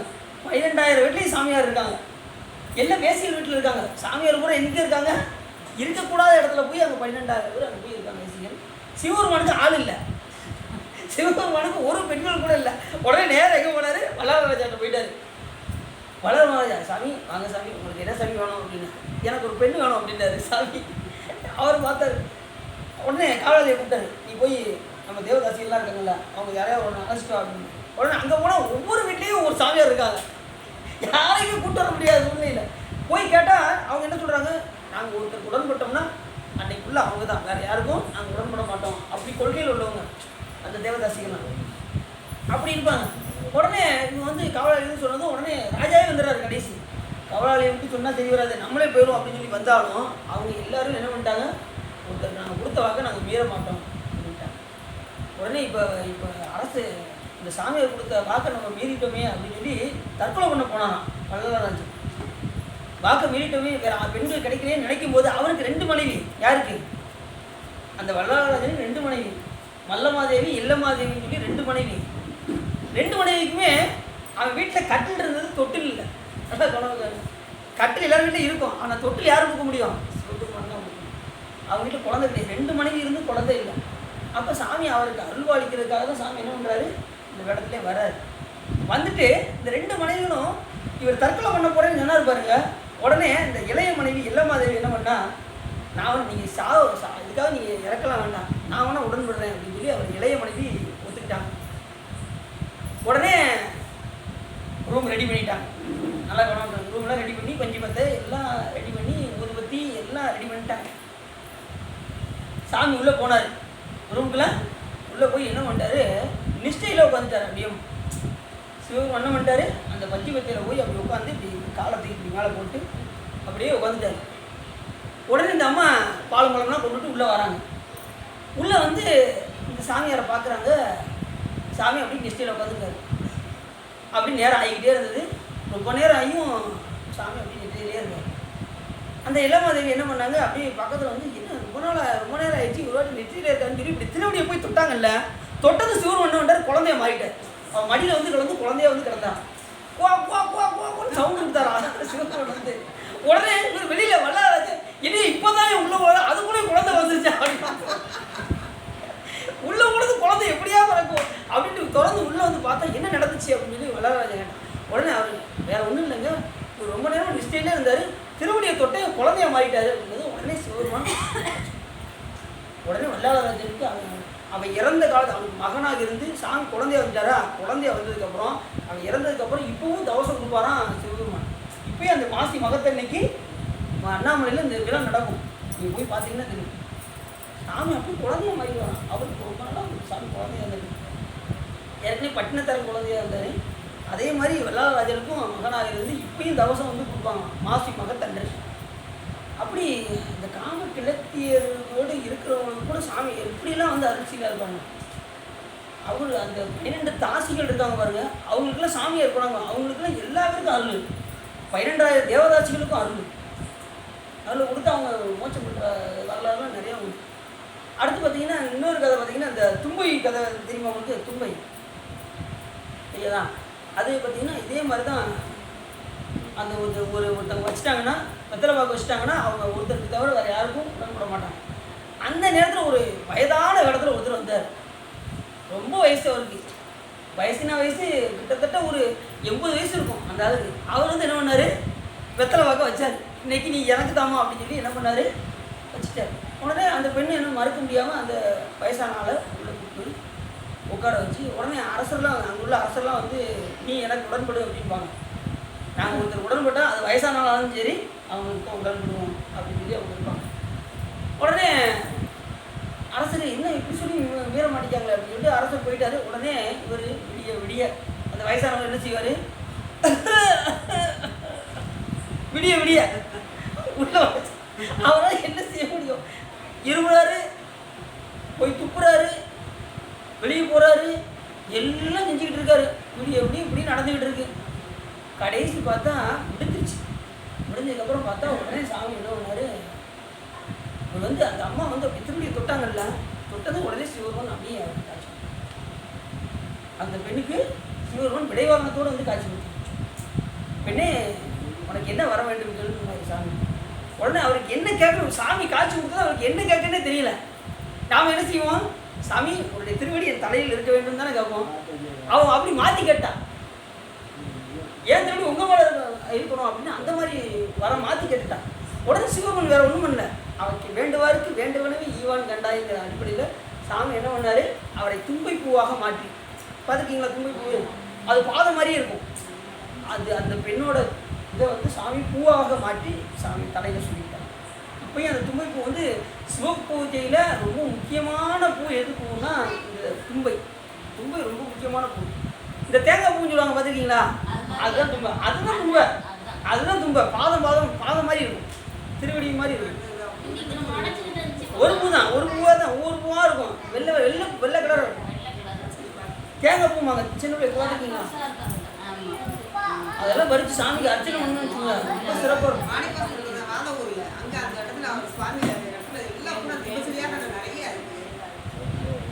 சர்வசாரமாக எல்லா இடத்துலையும் இருக்கும் தும்பை வந்து.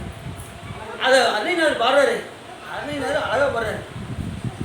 உலக பசுபாச தொந்தம் அதுவான உறவு இலை தாயர் தந்தை மனைவாழ மலதலது வாத சஞ்ச ரமதாளின் மதிநிலை கேடாமல் உந்தன் அருள்தாராய் தலமருகு பூலை தும்பை அணிசேயே சரவணபவா முகுந்தன் மருகோனே படகளை சிவாகமங்கள் பயில்வோனே பழனிமலை வாழ வந்த பெருமானே படகளை சிவாகமங்கள் பயில்வோனே பழனிமலை வாழ வந்த பெருமானே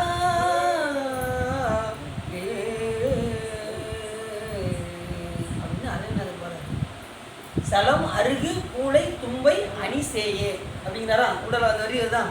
சலம் அருகு, சலம் என்னது தண்ணீர், அருகுன்னு என்னது அருகம்புல், தும்பைன்னா இது அவன் இப்போ சொன்ன பார்த்தீங்கன்னா இதை அணிந்திருக்கக்கூடிய சிவபெருமானுடைய பிள்ளை அப்படின்னாரு. அணி சேய, அதை அணிந்திருக்கக்கூடிய சிவபெருமானுக்கு சேயன் என்ன அர்த்தம், மகன் அர்த்தம். மகனாக இருக்கக்கூடிய முருகப்பெருமானே அப்படிங்கிற பழனிமலை வாழ வந்த முருகப்பெருமானே நீ எப்படிப்பட்டவன் அப்படின்னா, அந்த சலத்தினால் அபிஷேகம் செய்து அருகம்புல் சாத்தி தும்பை பூவை அணிந்திருக்கின்ற சிவபெருமானே உன்னுடைய பிள்ளையே அப்படின்னு சொல்லி சிவபெருமானை முருகப்பெருமான் எப்படி சொல்றாரு, அப்படிப்பட்டவனுடைய மகன் நீ அப்படின்னு சொல்லி முருகப்பெருமான சொல்றாரு. யார் சொல்றான், அருணையா. எதில் சொல்றாரு, திருப்புகழ்ல சொல்றாரு. திருப்புகழ்லாம் படித்தா நல்லா இருக்கும், பார்க்க ஒரு மாதிரி இருக்குங்க. திருப்புகளை பார்த்ததுல எழுதுவோம், சேர்த்து சேர்த்து இருக்கு. நீங்கள் பிரித்து கொஞ்சம் எடுத்து கொடுத்தீங்கன்னா நாங்கள் படிச்சிருவோம். முக்தை தரு பக்தி திருநகை அத்திக்கீரை சத்திச்சரவண முக்திக்கூறு வித்து கூறுவதை என ஓதும் முக்கட்பரம் அச்சுச்சுருதி முற்பட்டது கற்பித்திருவர் 33 வர்க்கத்து அமரரும் அடிப்பேன இதெல்லாம் பாடணும்னு வச்சுக்கோங்க. திருப்புகள் பார்க்க சேர்த்து இருக்க மாதிரி தெரியும். அதை பிரித்து நீங்கள் வச்சுக்கிட்டு பாடினீங்கன்னு வச்சுக்கோங்களேன், ரொம்ப சிறப்பாக இருக்கும். எல்லா பாட்டுமே ஒவ்வொரு பாட்டும் நீங்களே பிரித்து வச்சுக்கோங்க, பிரித்து வச்சுக்கிட்டு பாடுங்க, நல்லா இருக்கும். இல்லை தனியாக ஒரு நோட்டில் கூட எழுதி பார்த்துக்கோங்க, எழுதி வச்சுட்டு கூட நீங்கள் பாடலாம்.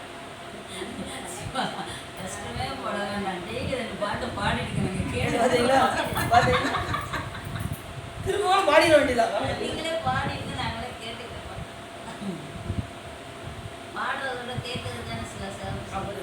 இப்படி சாமி வந்து பார்த்தீங்கன்னா எப்படியோ ராசிகளுக்கெல்லாம் சிவபெருமான் அருள் செஞ்சுட்டாரு. அவ்வளோ கருணியமாக கிடக்கு, யாரையுமே விடுறதே இல்லை, செல்வந்தர்களையும் விடலை, ஆணவத்தோடு தெரிஞ்ச வருவதையும் விடலை, எல்லா வரைக்கும் அருள் செய்கிறார். அதான் அவர் கருணிமா கடவுளாக இருக்கார். எப்பயுமே அவர் கடவுள், உயிர்கள் உயிர்கள். நாம் உயிர்கள் எப்படி இருப்போம்? எந்த நேரம் பிறரை பார்த்தா நமக்கு பொறாமை. எழுத்த வீட்டுக்காரி 5000 ரூபா புடவை வாங்கிட்டு வந்துட்டாலே, 5000 ரூபா. அவங்க அன்னைக்குள்ள தூக்கமே வராது. 5000 ரூபா புடவை. நானும் என் வீட்டுக்காரரை கேட்டுக்கிட்டு தான் இருக்கேன், வாங்கி கொடுப்படாங்க. 5000ங்க 5000ங்க. இது பக்கத்து வீட்டில் வர சொல்லுவாங்க, அப்படிவாங்க. என்னது பக்கத்து வீட்டில் என்ன இப்படி வாங்க 5000 வாங்கி தாண்டி அப்படிங்கிறதுக்கு சைகையிலே சொல்லுவாங்க. சில பேர் பார்த்தீங்கன்னா அவங்க மனம் நோக்கும்படியும் பேசுவாங்க, அவங்க காதுக்கு விழும்படி. 5000 ரூபா புடவை வாங்கிட்டா நீங்க ஒன்றும் பெரிய ஆளு கிடையாது, புரியுதாங்க உங்களுக்கு அப்படிவாங்க. அந்த பக்கத்து வீட்டு கேட்குமா, அவங்க அதை எடுத்துக்கிட்டே ஓட்டுறாங்க வெளியில. 5000 ரூபா அப்படின்ட்டு வேகம் ஓடிடுவாங்க. அப்படி சில பேரை மனம் வருத்தப்படி அப்படி செஞ்சோம்னா வினைகள் ஏறும். புரியுது அவங்களுக்கு? அடுத்தவருடைய மனம் வருத்தப்பட்டால் நமக்கு வினைகள், நம்ம உண்டு வேலை உண்டுன்னு போயிட்டோம், பிரச்சனை இல்லை. அடுத்தவங்க மனம் நோக்குப்படி நாம் எப்பயுமே செய்யக்கூடாது. சரி, அப்படி சாமி என்ன பண்ணாரு? இப்படி எத்தனையோ உயிர்களுக்கு சாமி அது செஞ்சுக்கிட்டே தான் இருக்கு.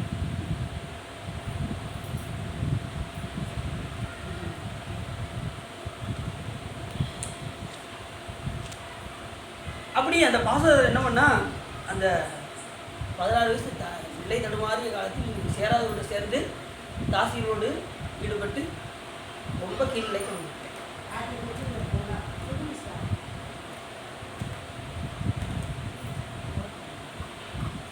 மனிதர்கள் என்ன அப்படி பாசுறதன் முதல்ல என்னன்னா அந்த கெட்ட பழக்கம் என்ன ஆயிடுச்சு, அயலார் பொருள்லாம் திருப்பி கொண்டு போய் தாசியர் வீட்டில் போய் கொடுத்து அந்த மாதிரிலாம் ஆரம்பிச்சிட்டான். ஊரில் எல்லாரும் தெரிந்து அவனை ஊரை விட்டு போகும்படி வெளியே துரத்தி விட்டார்கள். அங்கனம் துரத்தப்பட்ட வாசதரன் மானமச்சம் என்பது அச்சமான எதுவுமே இல்லாமல் சிறிது நின்று துரத்தப்பட்ட பஞ்சம பாதவுடன் செய்ய தொடங்கினார். திருட்டினால் கிடைக்கும் பொருளெல்லாம் மோகினி என்னும் வேசை கொடுத்து அவர் அந்த பொருளை பூரா மோகினி ஆகிய பெண்களிடமே கொடுத்து மயங்கி திருந்தார். காமநலத்தை நுகர்ந்து பின்னர் அவளுக்கு கொடுப்பதற்கு பொருள் இல்லாத காலத்து அவள் வீட்டு வாயிலில் வரவட்டாமல் உடுக்கி எடுத்து துரத்த விட்டார். இது வேசிகள் என்ன பண்ணுவாங்க, கூட்டில்லைன்னா துரத்தி வெளியே அனுப்பிச்சிருக்காங்க. அதே போல் இவனுக்கு அந்த மாதிரி ஆயிடுச்சு. பாசனம் அவளுடைய காம மயக்கம் மேலிட்டு அங்கிருந்து சகிக்காமல் யாத்திரைவாசியாக பல ஊர் தோறும் வந்து மதுரா நகரை அடைந்து பிச்சை எடுத்து புசித்து கொண்டு புதுவை நகரத்தை போய் சேர்ந்தான். கடைசி எங்கே வந்தால் புகழமாக மதுரைக்கெல்லாம் வந்து பிச்சை எடுத்து சாப்பிட்டு கடைசி எங்கே வந்துட்டான், நம்ம திருக்கோயிலுக்கு வந்து புதுவை தலத்துக்கு வந்து இங்கே வந்ததானே சிறப்பு. புதுவை நகரத்துக்கு போய் சேர்ந்து அங்குள்ள திருமதி கோபுரம் கோயில் பிராமணர் முதலிய 4 வருணத்தார் வீதிகளை எல்லாம் பார்த்து கடந்து பரத்தைய வீதி சென்று அந்த பரத்தையில் சிறந்த சௌந்தரியவல்லி வீட்டுக்கு போய் சேர்ந்து அங்கே அந்த காலத்தில் நம்ம இடத்துல வந்து பார்த்திங்கன்னா அது சுற்றி போடுற இடத்துல பரத்தையர் வீடுகளாக இருந்திருக்கு. சாமி ஒரு நாள் பார்த்திங்கன்னா சவுக்கடி கிடைக்கும் பார்த்திங்கன்னா நடராஜ பெருமானோட நம்ம போகும்போதெல்லாம் சவுக்கடி கிடைக்கும் பார்த்திங்கன்னா அப்போ வந்து பரத்தையர் வீடுகள் அந்த சைடு இருந்திருக்கு. அப்போ இது வந்து அந்த கட்டணம் சுற்றி வரணும், அதாவது ஐவங்கள் மண்டபத்துக்கு அடுத்து அது வந்து பரத்தையர் வீதியாக இருந்திருக்கு. அங்கே போய் என்ன பண்ணிட்டோம், அந்த 4 வீதியில் ஒரு வீதியில் பரத்தையர் வீதி இருந்திருக்கு. அங்கே போய் பார்த்தீங்கன்னா போய் வெளியே போய் நின்றுருக்கான். அந்த பரத்தையில் சிறந்தவனாகிய சவுந்தரவல்லி என்கின்ற ஒரு பெண் இருந்திருக்கான். அவள் வீட்டுக்கு போய் சேர்ந்து அவளுடைய ஒவ்வொரு அவ்வை தலகையும் நோக்கி கண்கள் கூர்ந்து அவள் பக்கத்தில் செல்ல அவள் இவனுக்கு ஒரு இருப்பிடம் கொடுத்து நீ எந்த ஊர், உனக்கு பேர் என்ன அப்படின்னு சொல்லி கேட்டானா.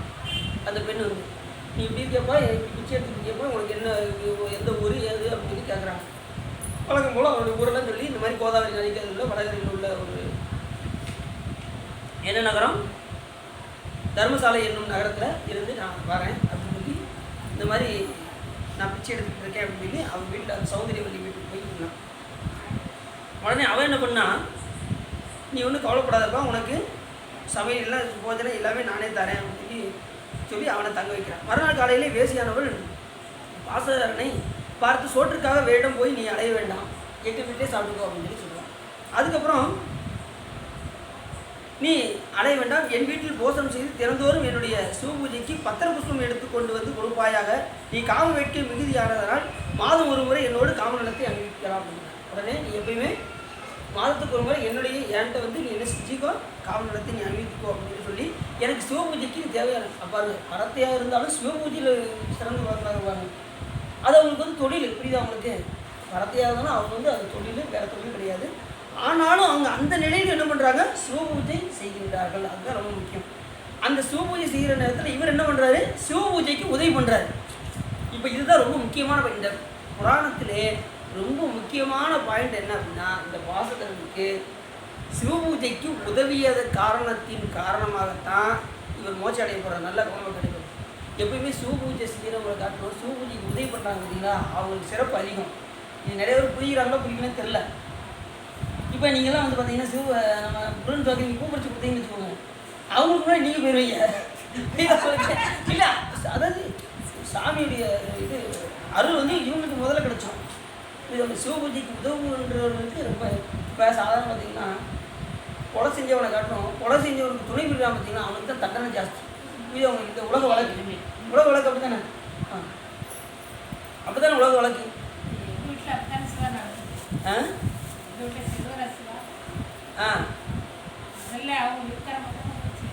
இல்லை அதுக்கான இல்லை, அவங்க உதவி செஞ்சு அவங்க முன்னாடி போயிட்டாங்க. அது பார்த்தீங்கன்னா அந்த வரை சிறப்பு. அது உதவி பண்ணுறவங்களுக்கு வந்து ரொம்ப சிறப்பு. அவங்களுக்கு தனி இடம் அவங்களுக்கு வந்து எப்பயுமே சிவபூஜைக்கு உதவி பண்ணுறவர்களுக்கு சிறப்பு அதிகம். அப்போ இந்த காலையில் வந்து சிவபூஜை பண்ணுறவங்களுக்குலாம் இந்த மலர்கள் பறித்து கொடுப்பது, பாத்திரங்களை விலைக்கு கொடுப்பது, அவங்க பார்த்தா எங்கள் அம்மாவுக்கு ரொம்ப சிவபூஜை அடியில் பாத்திரத்தை விளக்குறதுக்கு டைமே இருக்காது. அவங்க தான் விலைக்கு கொடுக்குறாங்க சாமியால். நம்ம தான் விளக்கணும். ஆனால் ரூல்ஸ் படி பார்த்தா சிவபூஜை பண்ணுறவங்க தான் எல்லா காரியத்தையும் பண்ணணும். இருந்தாலும் துணை புரிகிறவங்க சொல்கிறவங்களுக்கு அவங்க சிறப்பு அதிகம். இதுங்களுக்கு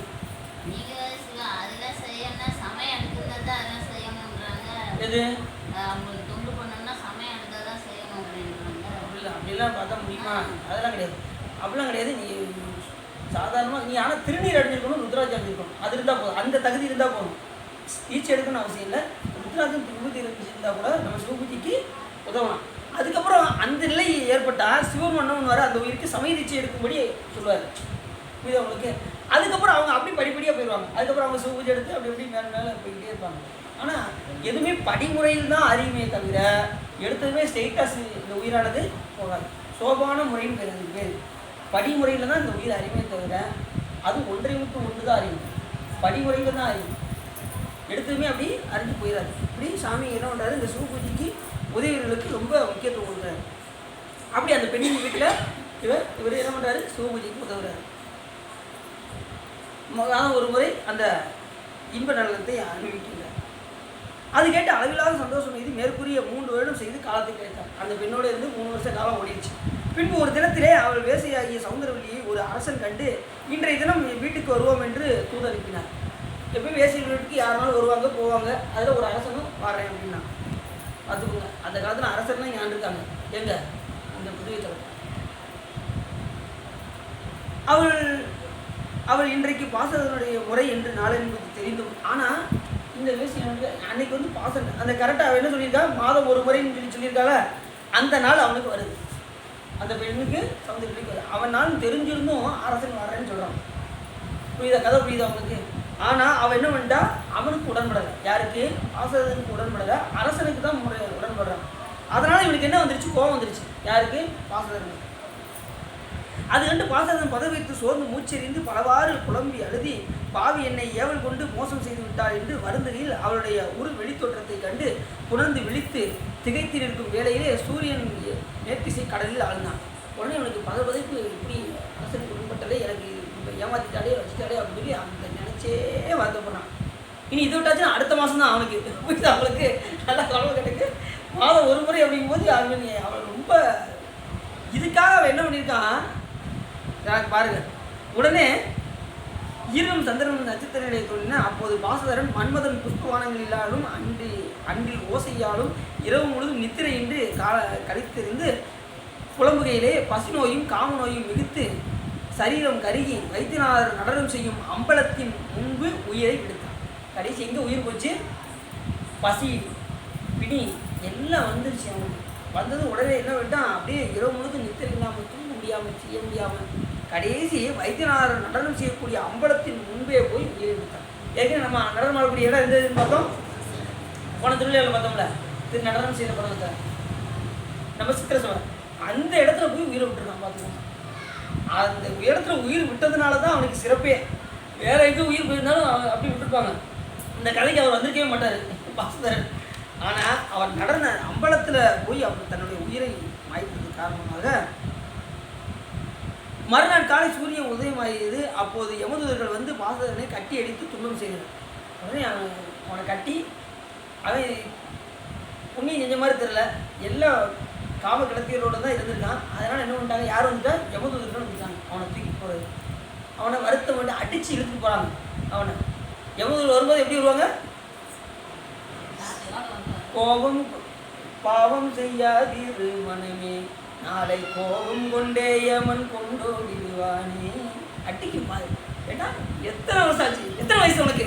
80 சாமி, 80 வயசு வரைக்கும் என்ன பண்ணிக்கிருந்த? ஒரு வெயிட் பண்ணுங்க, ஒரு 5 நிமிஷம் வெயிட் பண்ணுங்க, திருப்புகழ் தேவாரம் திருவாசகம் நான் படிச்சுட்டு வந்துடுறேன் அப்படின்னா வருவாடா. சொல்லுங்க பார்ப்போம். ஏட்டா 80 வயசு வரைக்கும் என்னடா செஞ்ச? சாமி தெரியாமல் டிவி பார்த்துக்கிட்டு இருந்தேன், செல்போன் நிறைய யூஸ் பண்ணிக்கிட்டே இருந்தேன், அதனால் என்னுடைய காலம் ஓடிச்சு சாமி அப்படின்ட்டு அவர்கிட்ட போய் சொல்ல முடியுமா? அதனால் இருக்கும்போது என்ன செய்யணும், தேவாரம் திருவாசகம்லாம் பாடிடணும். பாடுறீங்களா சொன்னீங்களா? கூட வந்து பாடுவீங்க, சிறப்பு. சரி, அப்படி என்ன செய்யறாரு, அந்த இது வந்ததுமே உடனே அந்த அம்பலத்தில் வந்து என்ன செஞ்சான், உடனே யமதூதர்களாக வந்து கட்டி நிறுத்தி அடிச்சு துன்புறுத்தி கொண்டு போனாங்க. அறிஞர் சொல்றாரு, உனைத்தி நம் தொழுதிலன் உனதியல் வினை உரைத்திலன் வள மலர்கொடு உனதடியினை உறப்பணிந்திலன் ஒரு தவமிலன் உணதல் மாறா உலத்துலன்பு உறைவிடம் அருகிலன் விருப்பொடும் சிகரம் வளம் அருகிலன் உவப்பொடும் புகழ் துதி செய்ய வினையிலன் மலை போலே கனைத்தடும் பகடது விடமிசை வரு கருத்த பிஞ்சினம் அரடிதன் உலை கதித்தடந்தெறி கயிறொடு கதை கொடு போதே அப்படி வரு. அறிஞர் கை என்ன சொல்றாரோ, கயிறை வச்சுக்கிட்டு கோபத்தோட வந்து அடிப்பானான். யாரு? எம்மே.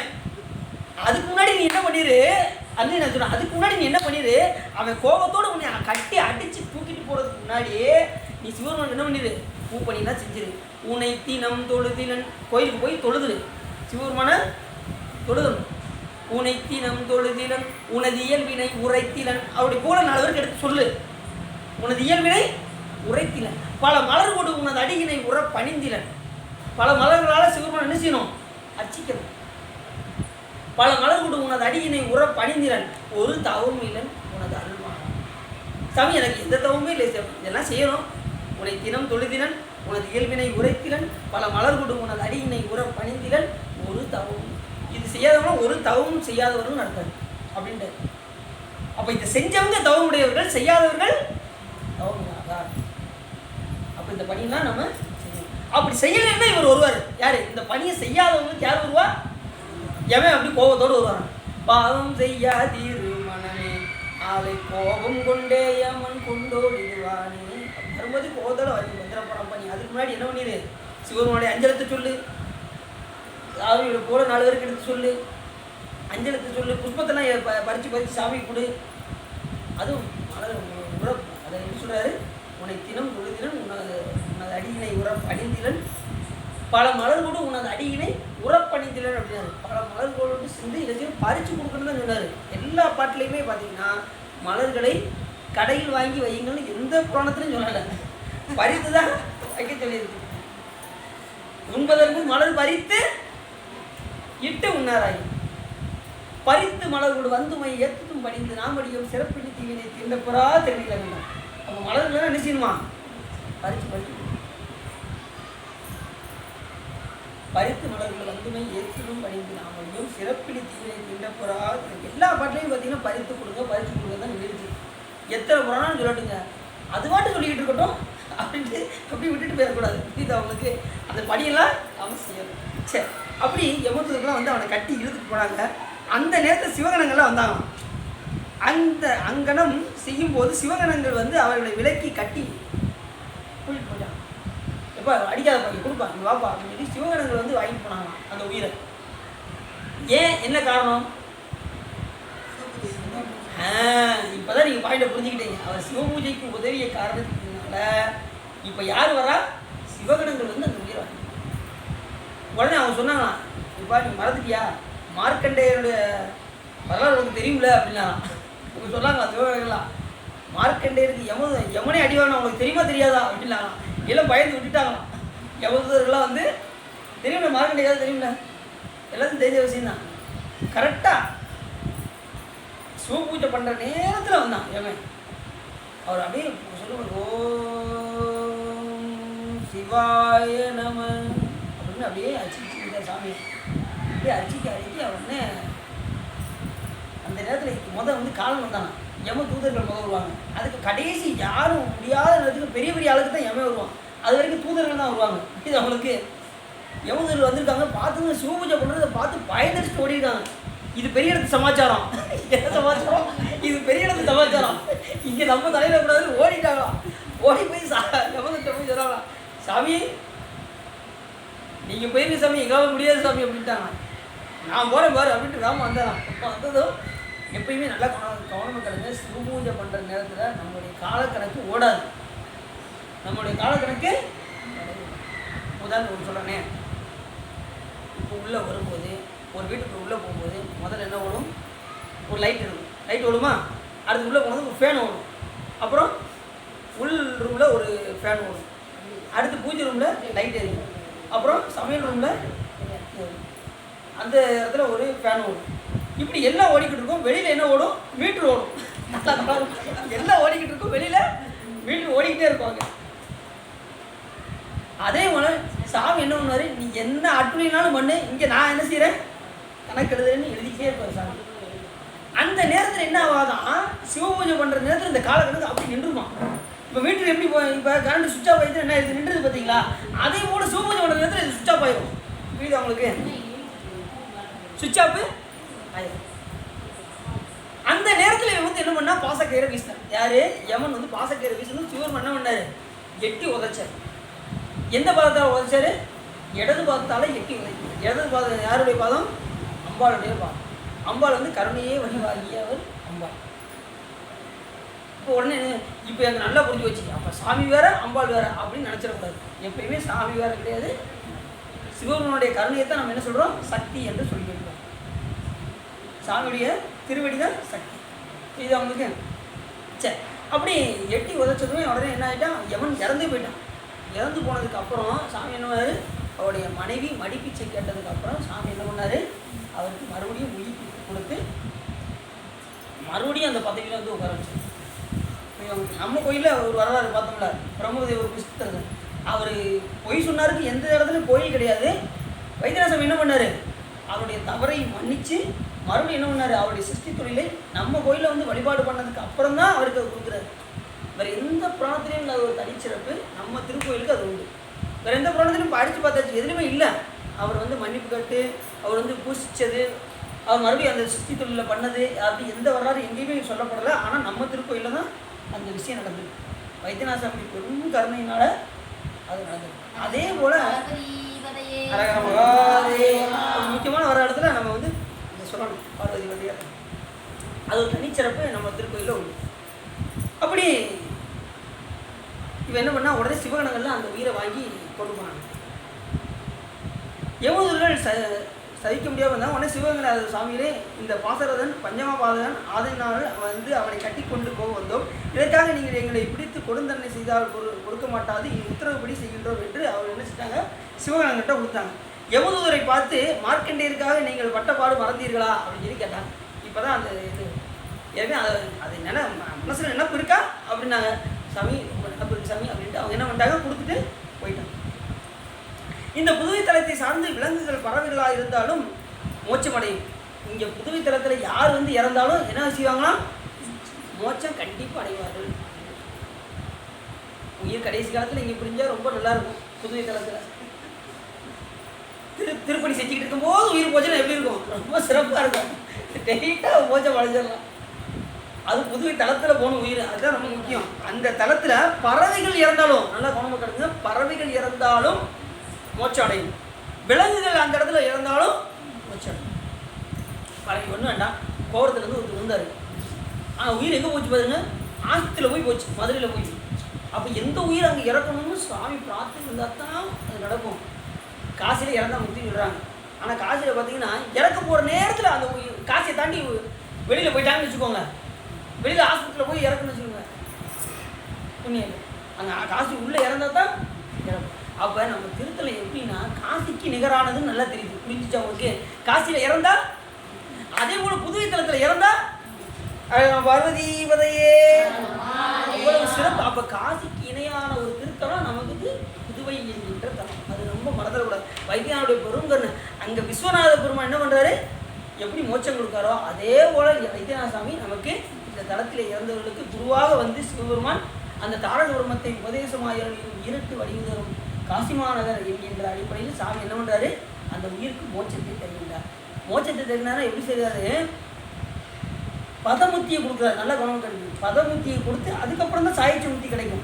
இது அவங்களுக்கு பதமுத்தி. ஏன்னா குருவர் இல்லாமல் நம்ம ஸ்ட்ரெயிட்டாக அங்கே போக முடியாது. இப்போ வந்து இந்த முத்தியை தான் கொடுக்குறாரு. எந்த முத்தி? பதமுத்தியை கொடுக்க போகிறாரு. கைலாய மலைக்கு ஒரு போக போகிறாரு. அதுதான் சரிதானா. பறவைகள் இறந்தாலும் அவளையெல்லாம் மோட்சமடையும்.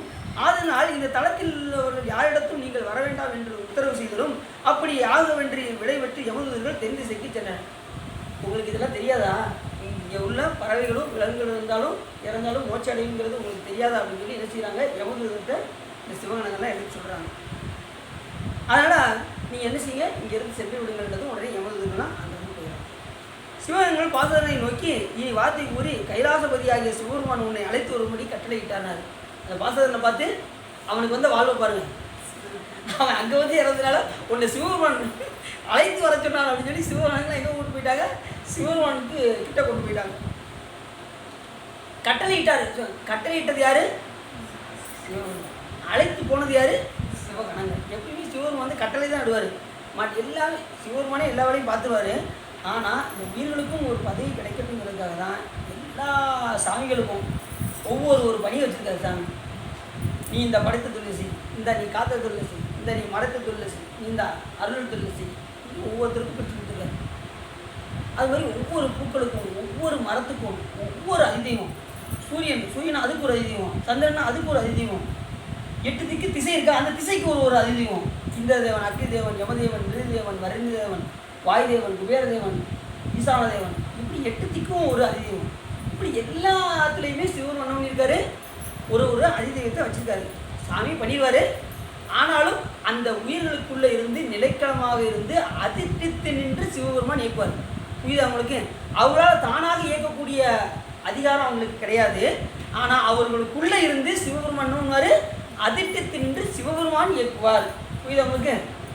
இப்போ இந்த உயிர் நம்ம இருக்கோம்னா நம்மளால் இயங்கக்கூடிய சுதந்திரம் நமக்கு இருக்கா? கிடையாது. இப்போ அடினால இப்படி டம்ளரை கூட தூக்க முடியாது. ஏன் சொல்லுங்க பார்க்கணும். உள்ள சிவபெருமான் இல்லைன்னா இதை நம்ம இப்படி தூக்க முடியாது. அவர் உள்ளே இருக்க போய் தான் இப்படி நம்ம தூக்கிட்டு இருக்கோம். இல்லைன்னா இப்படி தூக்க முடியாது. உயிருக்கு உயிரை யார் இருக்கா? சிவபெருமான் இருக்க போய் தான் நம்மளால் இயங்க முடியும். இல்லைன்னா அது சொன்னார், இந்த அறிவற்ற ஜடத்துக்கும் நமக்கு ரொம்ப வித்தியாசம்லாம் கிடையாதுன்ட்டார். அறிவற்ற ஜடத்துக்கும் அறிவுடைய நமக்கும் ரொம்ப வித்தியாசம். அதை அறிவிச்சா அறியாது, நம்ம அறிவிச்சா ஏதோ அறியணும் கொஞ்சம், அவ்வளோதான். சரி அவங்களுக்கு அதுக்கு நமக்கு ரொம்ப வித்தியாசம் கிடையாது, கொஞ்சம் வித்தியாசம் தான், கொஞ்சம் டிஃப்ரென்ஸ், அவ்வளோதான். சரி அப்படி கட்டிட்டு உடனே விமானத்தில் ஏற்றி கைலாசத்தில் கொண்டு போய்விட்டார். உடனே பாசம் விமானம் இறங்கி நந்தி தேவரை முதல்ல உள்ள கைலாசத்தில் போகும்போது யார் வணங்குறா? நந்தி தேவரம். எப்பயுமே உள்ள என்ட்ரன்ஸில் கம்பை வச்சு நிற்பார். யார்? அதிகார நந்தீஸ்வரர் முன்னாடி நிற்பார். அவர்கிட்ட உத்தரவு கேட்டு தான் நம்ம உள்ளே போகணும். உத்திர கோயிலெலாம் உள்ளே போகிறோம், உள்ள அதிகார நந்தி இருப்பார். சில பார்த்தீங்கன்னா அவரை பார்க்கவே மாட்டாங்க, கண்டுக்கிட்டே மாட்டாங்க, நேரம் போய்கிட்டே இருப்பாங்க. அவர் முன்னாடி நிற்பார், அவர் பார்க்கறதே கிடையாது. இப்படி திரும்பி அவரை வழங்கணும். சாமி போய் தரிசனம் பண்ண போகிறேன், அடியனுக்கு சென்று வர அனுமதி கொடுக்கணும் அப்படின்னு சொல்லி கேட்டுட்டு தான் உள்ளே போகணும். அவர் ஏதோ 2 சாமி இருக்குது அப்படின்ட்டு எடுத்துக்காங்க, கடற்கடை உள்ளே வருவாங்க. அது பார்த்தீங்கன்னா சுற்றுறதுல ஸ்பீடாக பார்க்கணும் நம்ம ஆளு. ஏன்னா அங்கே வெளியில் வேலை இருக்குல்ல, 10 மணிக்கு ஒரு இடத்துக்கு போக வேண்டியிருக்கு. நம்ம உள்ளே போகிறதே 9 மணிக்கு தான் போவோம். அந்த 10 நிமிஷம் தான் டயம் இருக்குது. கடற்கடை ஒரு சுற்றி வெளியே ஓடி வைப்போம். போதுங்க சாமி பார்த்தாரா ரைட் அப்படின்னு ஓடி போகணும். சாமி திருவள்ளுவர் இல்லாமல் நம்ம எங்கேயுமே நிலை பெற்று நிற்க முடியாது. சரி அப்படி என்ன பண்ணாங்க, முதல்ல நந்தி தேவரை வணங்கிட்டு உள்ளே போனாங்க. அதே மாதிரி உள்ளே போகும்போது நந்தி தேவரை வணங்கிட்டு தான் திருக்கோயிலுக்கு போகணும். வெளியில் வரும்போது யாரை வணங்கணும்? வேற யாராவது கரெக்டாக திரும்ப கரெக்டாக சண்டீஸ்வரர் வணங்காமல் வெளியே வரக்கூடாது. சண்டீஸ்வரர்கிட்ட சொல்லிட்டு தான் இந்த மாதிரி சிவபுண்ணியத்தை அடியனுக்கு தந்துள்ள வேண்டும். இல்லைன்னா இப்போ நீங்கள் எந்த காரியத்துக்காக போகிறீங்களோ அந்த பலனும் சாமிகிட்டே கேட்கணும். இப்போ சிவ தரிசன பலன் தரிசனத்துக்கு தான் நீங்கள் போகிறீங்க உள்ள திருக்கோயில் போகும்போது அடியனுக்கு சிவ தரிசன பலனை அடியனுக்கு தந்துள்ள வேண்டும். சிவபூஜையில் சண்டீஸ்வரர் வருவார், அது கடைசி வரும் இல்லை இந்த ரெண்டு வந்து முக்கியமானு சொல்கிறேன். அதிகார நந்தியை பார்க்காம உள்ளே போகக்கூடாது, சண்டீஸ்வரரை பார்க்காம வெளியில் வரக்கூடாது. அந்த இதுக்காக பைரவர் தான் கடைசி. நீங்கள் அந்த அடிப்படையில் சொல்கிறீங்க இல்லை, இந்த இது ரொம்ப முக்கியம். சண்டீஸ்வரர் சண்டி பூஜை, அது மாதிரி சிவ பூஜையில் சண்டி பூஜை முக்கியமான பூஜை. அதுக்கடுத்து கோ பூஜை கடைசி வரும். சண்டி பூஜை நீங்கள் என்ன கேட்பீங்க? சிவ பூஜையில் சண்டீஸ்வரருக்கு சிவ பூஜை பண்ணுறீங்க, கடைசி பூஜை பண்ணிவிட்டு எடுத்து சண்டீஸ்வரர் எழுந்தல் பண்ணி சண்டீஸ்வர ஆசனாய நம்ம, சண்டீஸ்வர மூர்த்திய நம்ம, சண்டீஸ்வராய நம்ம அப்படின்னு உடனே சண்டீஸ்வரர் வந்துடுவார். வந்ததும் அவருக்கு எத்தனை முகம் இருக்கும்? சண்டீஸ்வரருக்கு 4 முகம் இருக்கும். 4 முகம் இருக்குக்கா சண்டீஸ்வரருக்கு. அவர் அப்படி இருப்பார். உடனே அவர் சிவன் நிஷ்டையில் இருப்பார். உடனே சாமியை அவரை எழுந்தல் பண்ணி அவருக்கு ஆசனம் கொடுத்து மூர்த்தியை நிறுவி அவரை கொண்டு வந்து அதில் வந்து இருக்க வைக்கணும். இருக்க வச்சதும் உடனே நீங்கள் என்ன பண்ணுவீங்க? சாமிக்கு அவருக்கு நெய்வேத்தியம் ஊட்டி தீபத்தூங்கெல்லாம் காட்டி புஷ்பம் சாத்தி அர்ச்சனை பண்ணி என்ன பண்ணுவீங்க? சாமி அடியனுக்கு சிவ பூஜா பலன்கள் அடியனுக்கு கட்டளைக்கிட்டு அந்த கேட்பீங்களா? சிவபூஜையில் சிவபூஜா பலனை கேட்போம். கோயிலுக்கு போய் தரிசனம் பண்ண போகும்போது சிவ தரிசன பலனை அடியனுக்கு தந்துள்ள வேண்டும் அப்படின்னு கேட்போம். புரியுது அவங்களுக்கு? எந்த நேரத்தில் எந்த வழிபாடு பண்ணுறோமோ அந்த பலனை சண்டீஸ்வரத்தை கேட்போம். இப்போ சாமி வெளியில் வருவார். எங்கே வருவார்? இப்போ தேரில் வெளியில் வருவார். அப்போ சண்டீஸ்வரர் வருவார். அப்போ நீங்கள் எந்த எப்படி கேட்பீங்க? இந்த திருவிழாக்குள்ள பூஜை இது தரிசன பலனை அடியனுக்கு தந்தது. அது பூஜா காலத்துல தான் சாமி வெளியே வருவார். திருவிழா காலத்தில் அப்படி கேட்கணும் அவர்கிட்ட. எந்த காரியத்துக்காக நீங்கள் வழிபாடு செய்கிறீங்களோ அந்த காரியத்தை விட்டு அவர்கிட்ட அந்த பலனை கேட்கணும். யார்கிட்ட? இவ்வளோ சொல்லிட்டு காலம் வேறவர்கிட்ட அப்படின்ற கூடாது. நல்லா சொல்லிங்க இல்லை சும்மா காட்டி சொல்கிறேன். அதாவது எல்லாம் விவரமாக கேட்டு யாருக்கும் சொல்லுங்க பார்ப்போம் அப்படின்றதோ உடனே நீங்கள் வயதோட்ட அப்படின்ற சண்டீஸ்வரர்கிட்ட சரிதானா? அது சண்டி பூஜைன்னு. அதுமாரி கோ பூஜை அது முடிஞ்சு கோ பூஜை இருக்கும். சிவ பூஜையில் கோ பூஜைன்னா அந்த அந்த இதுக்கு அந்த பசுவுக்கு அதிகம் யார்? கபிலன் பேர். அவர் பேர் கபிலா ஆசனாயமா, கபிலாய மூர்த்தியனமா, கபிலாய நம்ம அப்படின்றது உடனே கபிலர் வந்துடுவார். அது அதிதெய்வம், அதுக்குரிய அதிதெய்வம் வந்துடுவார். நீங்கள் வெளியில் போய் புல் இதெல்லாம் கொடுப்பீங்கல்ல, அத்தனை மணியில் இங்கே இந்த பூஜை பண்ணி அவர்கிட்ட வாங்கிடலாம். வெளியில் போய் பழம் கொடுக்க வேண்டியதில்லை, வெளியில் போய் அருகம்புல் கொடுக்க வேண்டியதில்லை. அத்தனை மணியில் இங்கே வாங்கிடலாம். அவர்கிட்ட பூஜையிலே வாங்கிடலாம். நம்ம எங்கே முடிஞ்சதுக்கப்புறம் நம்ம அருகம்புல் வச்சுட்டு பார்ப்போம், ஒரு பசு கூட வராது. அந்த இடத்துக்கு ஓடணும். இங்கே பூஜை பழம் வாங்கிடலாம். போய் அவர்கிட்ட வந்து எழுந்தல் பண்ணி வச்சுட்டு உடனே அவருக்கு தீ ஊதெல்லாம் காட்டி அர்ச்சனை பண்ணி உடனே என்ன பண்ண வேண்டியது? அப்படி நெய்வேத்தி ஊட்டி அவர் நெய்வேத்தி ஊட்டி சாமி அடியனுக்கு கோபூஜா பலன்கள் கொடுப்பதை கட்டளை தருவாங்க. உடனே அவர் என்ன பண்ணுவார்? அந்த பலன்லாம் கொடுத்துருவார். கொடுத்து அதுக்கப்புறம் சாமியை வந்து ஒடுக்கி வைப்போம். ஒடுக்கி வைக்கும்போது பார்த்தீங்கன்னா சாமி அந்த பெட்டகத்தில் உள்ள வைக்கும்போது சில பாடல்கள்லாம் இருக்குது. அந்த பாடலாம் அப்பசாமி பாடலாம் இருக்குது. அடுத்து நான் உங்களுக்கு சொல்கிறேன். அது நேராக ஆகிட்டே போகும். என்ன சரி அப்படி திரு நந்திதேவரை வணங்கிட்டு என்ன செய்கிறாங்க? அந்த கைலாயத்துக்கு அந்த பாசதெல்லாம் கூப்பிட்டு போகிறாங்க. கூப்பிட்டு போய் உமாதேவியரையும் கூப்பிட்டு சிவபெருமான் முன்பு தாழ்ந்தெழுந்து அன்பு மேலிட பலவாறு தோத்திரம் செய்து சாமி பார்த்தவே அவனுக்கு அன்பு மேலிட ஆரம்பிச்சிச்சு. உமாதேவியும் சாமியும் பார்க்கவும் அவனுக்கு அன்பு மேலிட. எதனால? ஒரு பூஜை மலர் பறித்து கொடுத்ததுனால, புஷ்பம் பறித்து கொடுத்ததுடைய சிறப்பு எங்கே வந்துருச்சு? கைலாயத்துக்கு போயிட்டார் அவர். ரெண்டாவது இறந்தது எங்க? நமக்கு உதவி தரத்தில் இறந்ததுக்கு காரணமாக எங்கே போயிட்டாரு? இப்படி பல்பலவாறு தோத்திரம் செய்து திருவுருள் பெற்று ஆனந்த கண்ணியில் தோற பரவசமடைந்து திரு கைலாயமலையிலேயே கடைசி எங்கே இருந்தார்? கைலாயமலையிலே அந்த பதமுத்தியை பெற்று அங்கேயே இருந்தார் சொல்லி இந்த கதை முடிவடைகின்றது. பார்வதி உதயே உள்ளம் நிறைந்து உவகை சிறந்து இந்த புராணத்தை கேட்டதினால் உங்களுடைய வறுமையை கரைந்து திருவள்ளுவர் உரை என்று சொல்லி திருப்புகழ் பாடி அடியேன் உரையை நிறைவு செய்யும். அடுத்து நம்ம வந்து 9வது அடுத்து என்ன பார்க்க போகிறோம்? அடுத்து திங்கக்கிழமை தேவமித்திரன் வெண்குட்டம் தீர்த்தப்பட அத்தியாயம். வெண்குஷ்டம் எப்படி தீருதுன்னு நம்ம அடுத்து பார்ப்போம். திருப்புகழ் பாடி அடியேன் உரையை நிறைவு செய்யும்.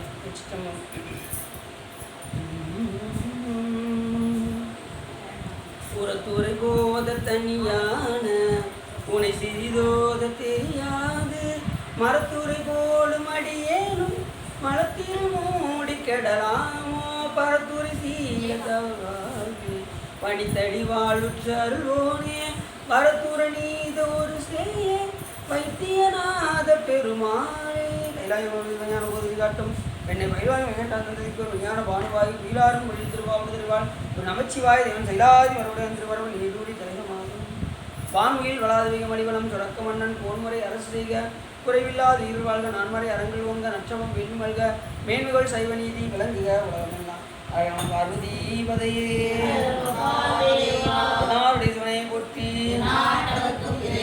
போற்றி கேள்விகளுக்கு தில்லையம்பலம் பனம்பலம்